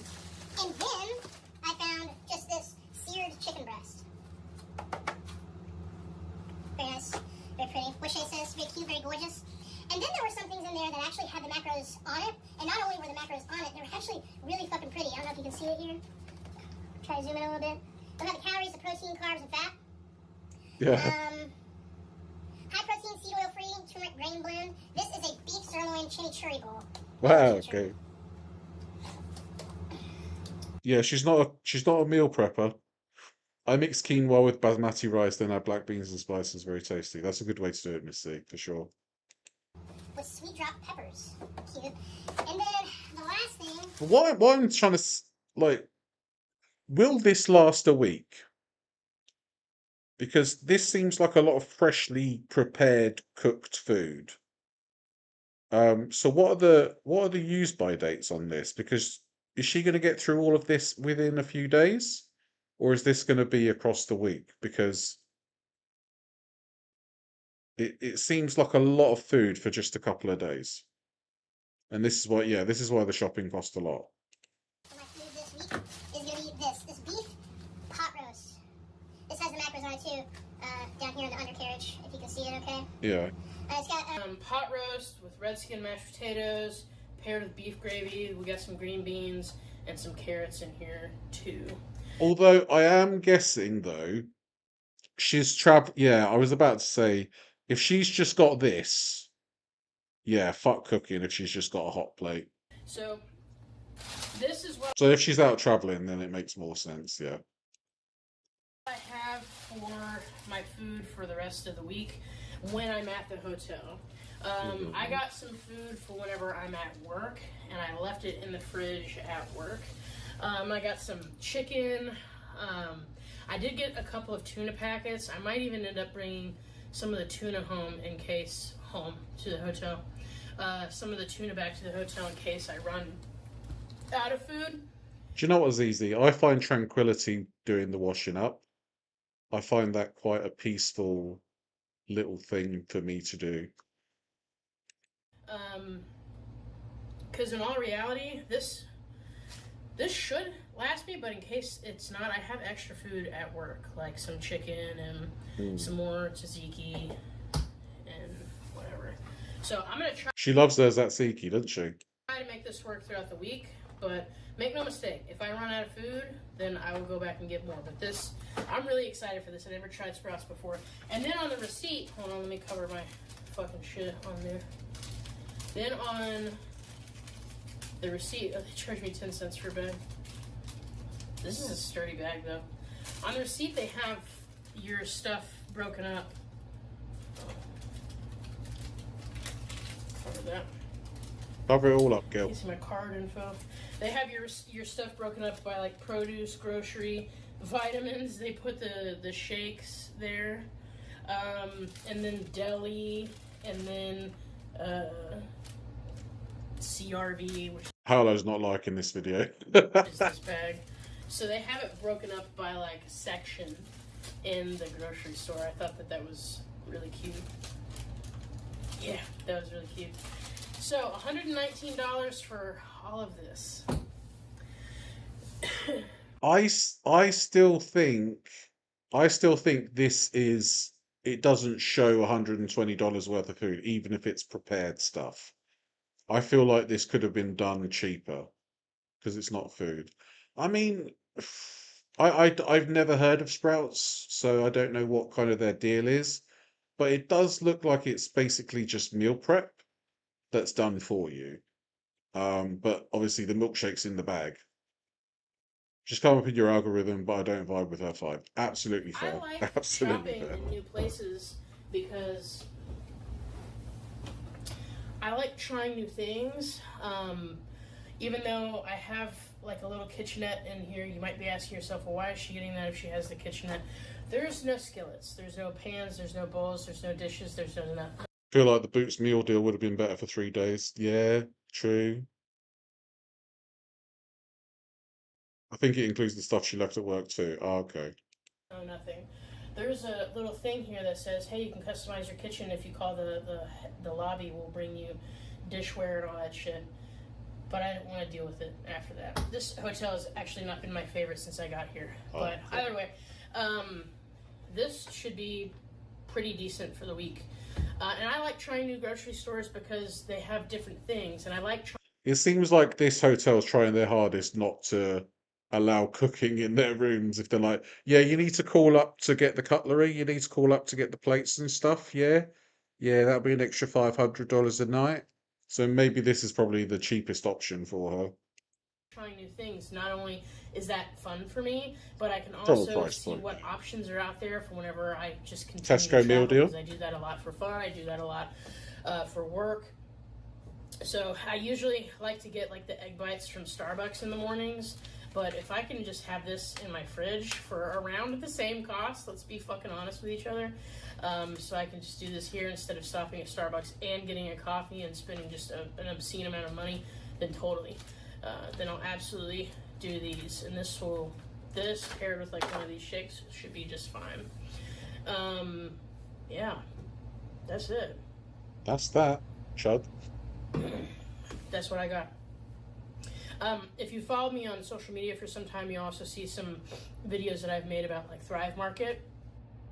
That is a really small microwave. And on the point of Tesco meal deal fresh, I got 1,000 free club card points because I bought something. I can't remember what, but £10 voucher from Tesco. Bargain. They've got a great variety of new things on there too that I've never seen before. I also shop through Walmart, fucking Kroger, Harris Teeter. Like, I do not discriminate whenever it comes to a fucking grocery store. And if I can find new things that fit into my diet, that hopefully are also low calorie, not low calorie, but low sodium.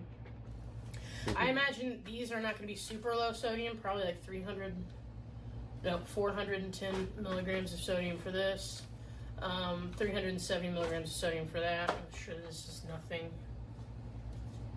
This has I imagine that Zeki's going to have a load of sodium in it. 40 milligrams of sodium for a serving. This will probably not have any of that, but I can only imagine because it's already made. Watermelon should be fine. This Slate protein shake, 220, which is substantially lower than the sodium content that I would find if I were to be eating out.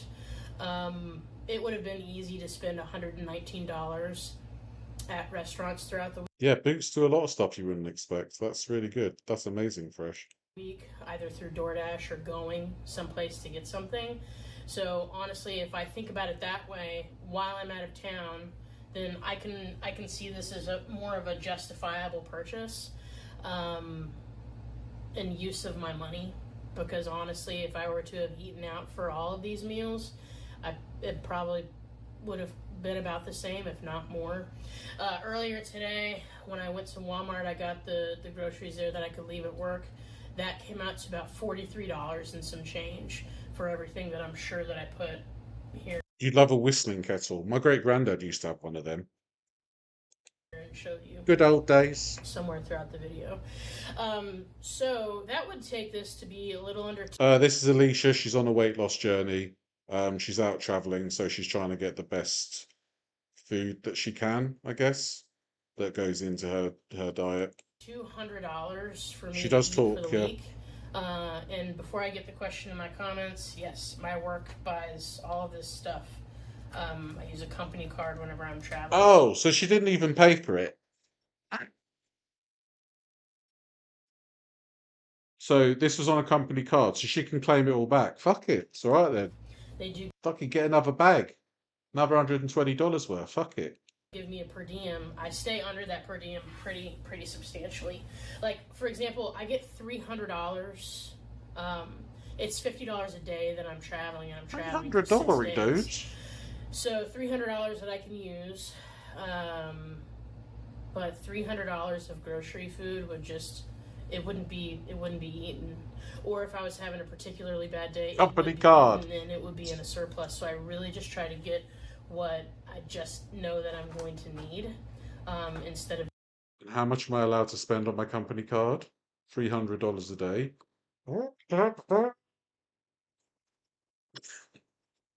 just We're fine then. spend the money just because it's there.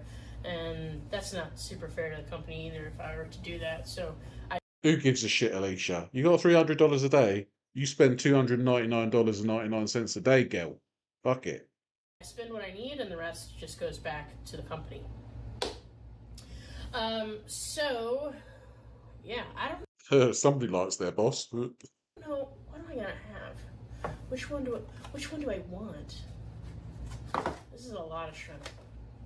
That does look If you like a know lot of me, shrimp. then you also know that I like to eat shrimp tails, Mhm. but shrimp tails on like grilled shrimp is Shrimp tails. Woo-hoo.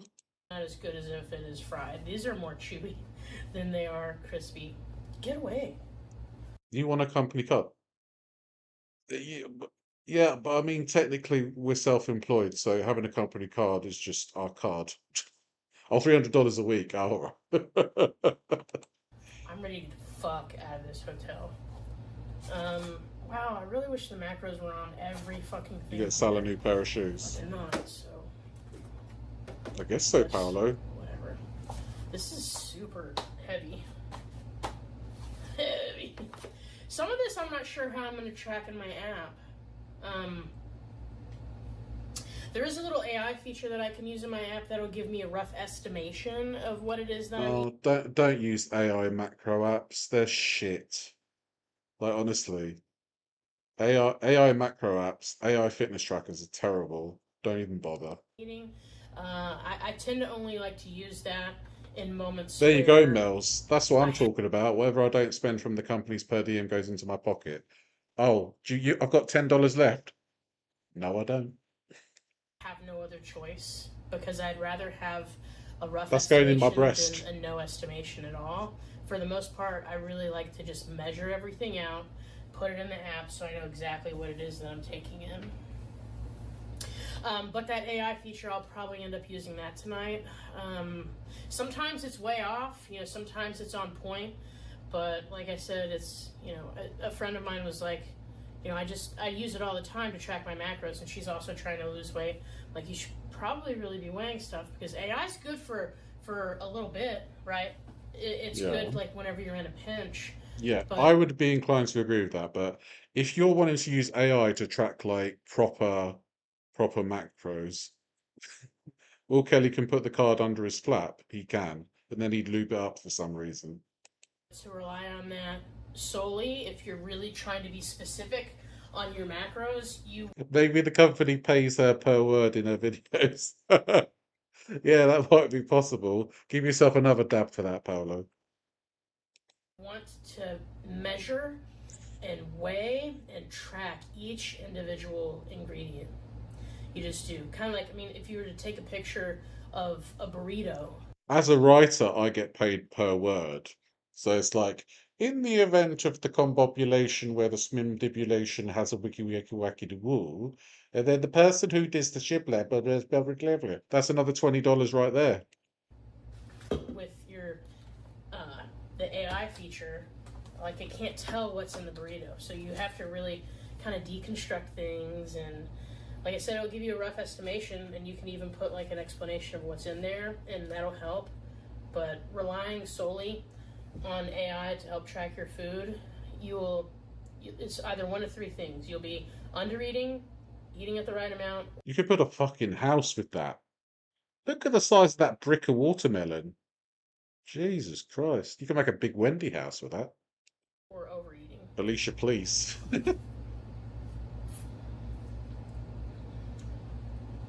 So it's good to use in a pinch. Maybe, ZZ. Maybe. Hell yeah. I don't know, Brad. Hell yeah, brother. So I think tonight. Yeah. Damn it. I think tonight I'm gonna go with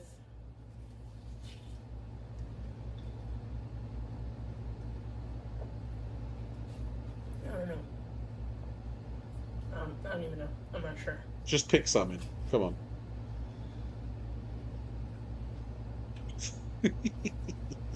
Maybe this because there's lettuce in it and arugula. Yeah? And I don't want it to. Arugula. What's arugula? Is it rocket? I think we call arugula rocket in the UK. Get too soggy and gross. Yeah, have that.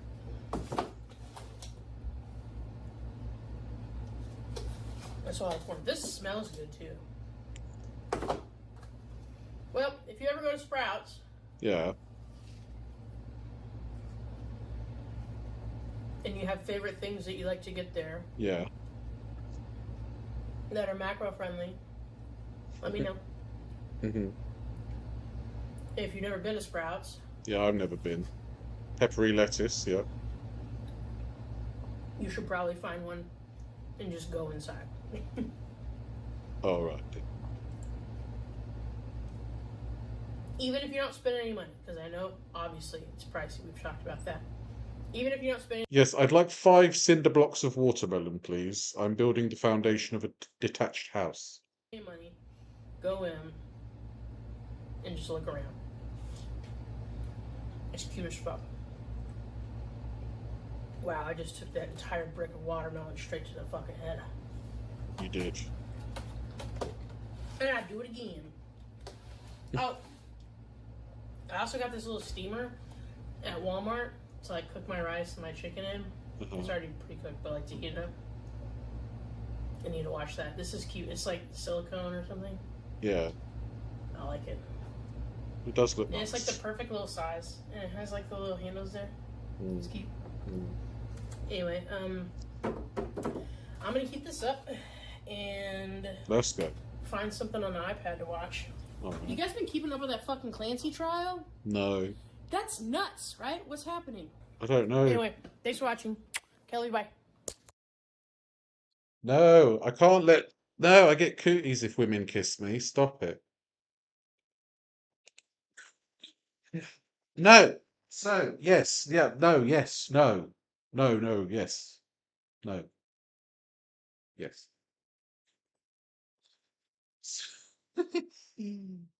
So, that was Alicia. I like her. She does talk a lot and she loves bricks of watermelon. And you can't say fairer than that. So, I hope you enjoyed today's stream. It's lovely to have you all here. I think what we're going to do tomorrow is tomorrow at some point. It's not going to be my usual time. We will look at Quirky Love Rosie's grilled cheese bullshit. Okay. So yes. Wonderful to have you all here. Paolo, thank you so much for the gifted memberships. That was very kind of you. Please like the stream on the way out. That would be absolutely fabulous of you to do, darling. You all take care of yourselves, and I will see you all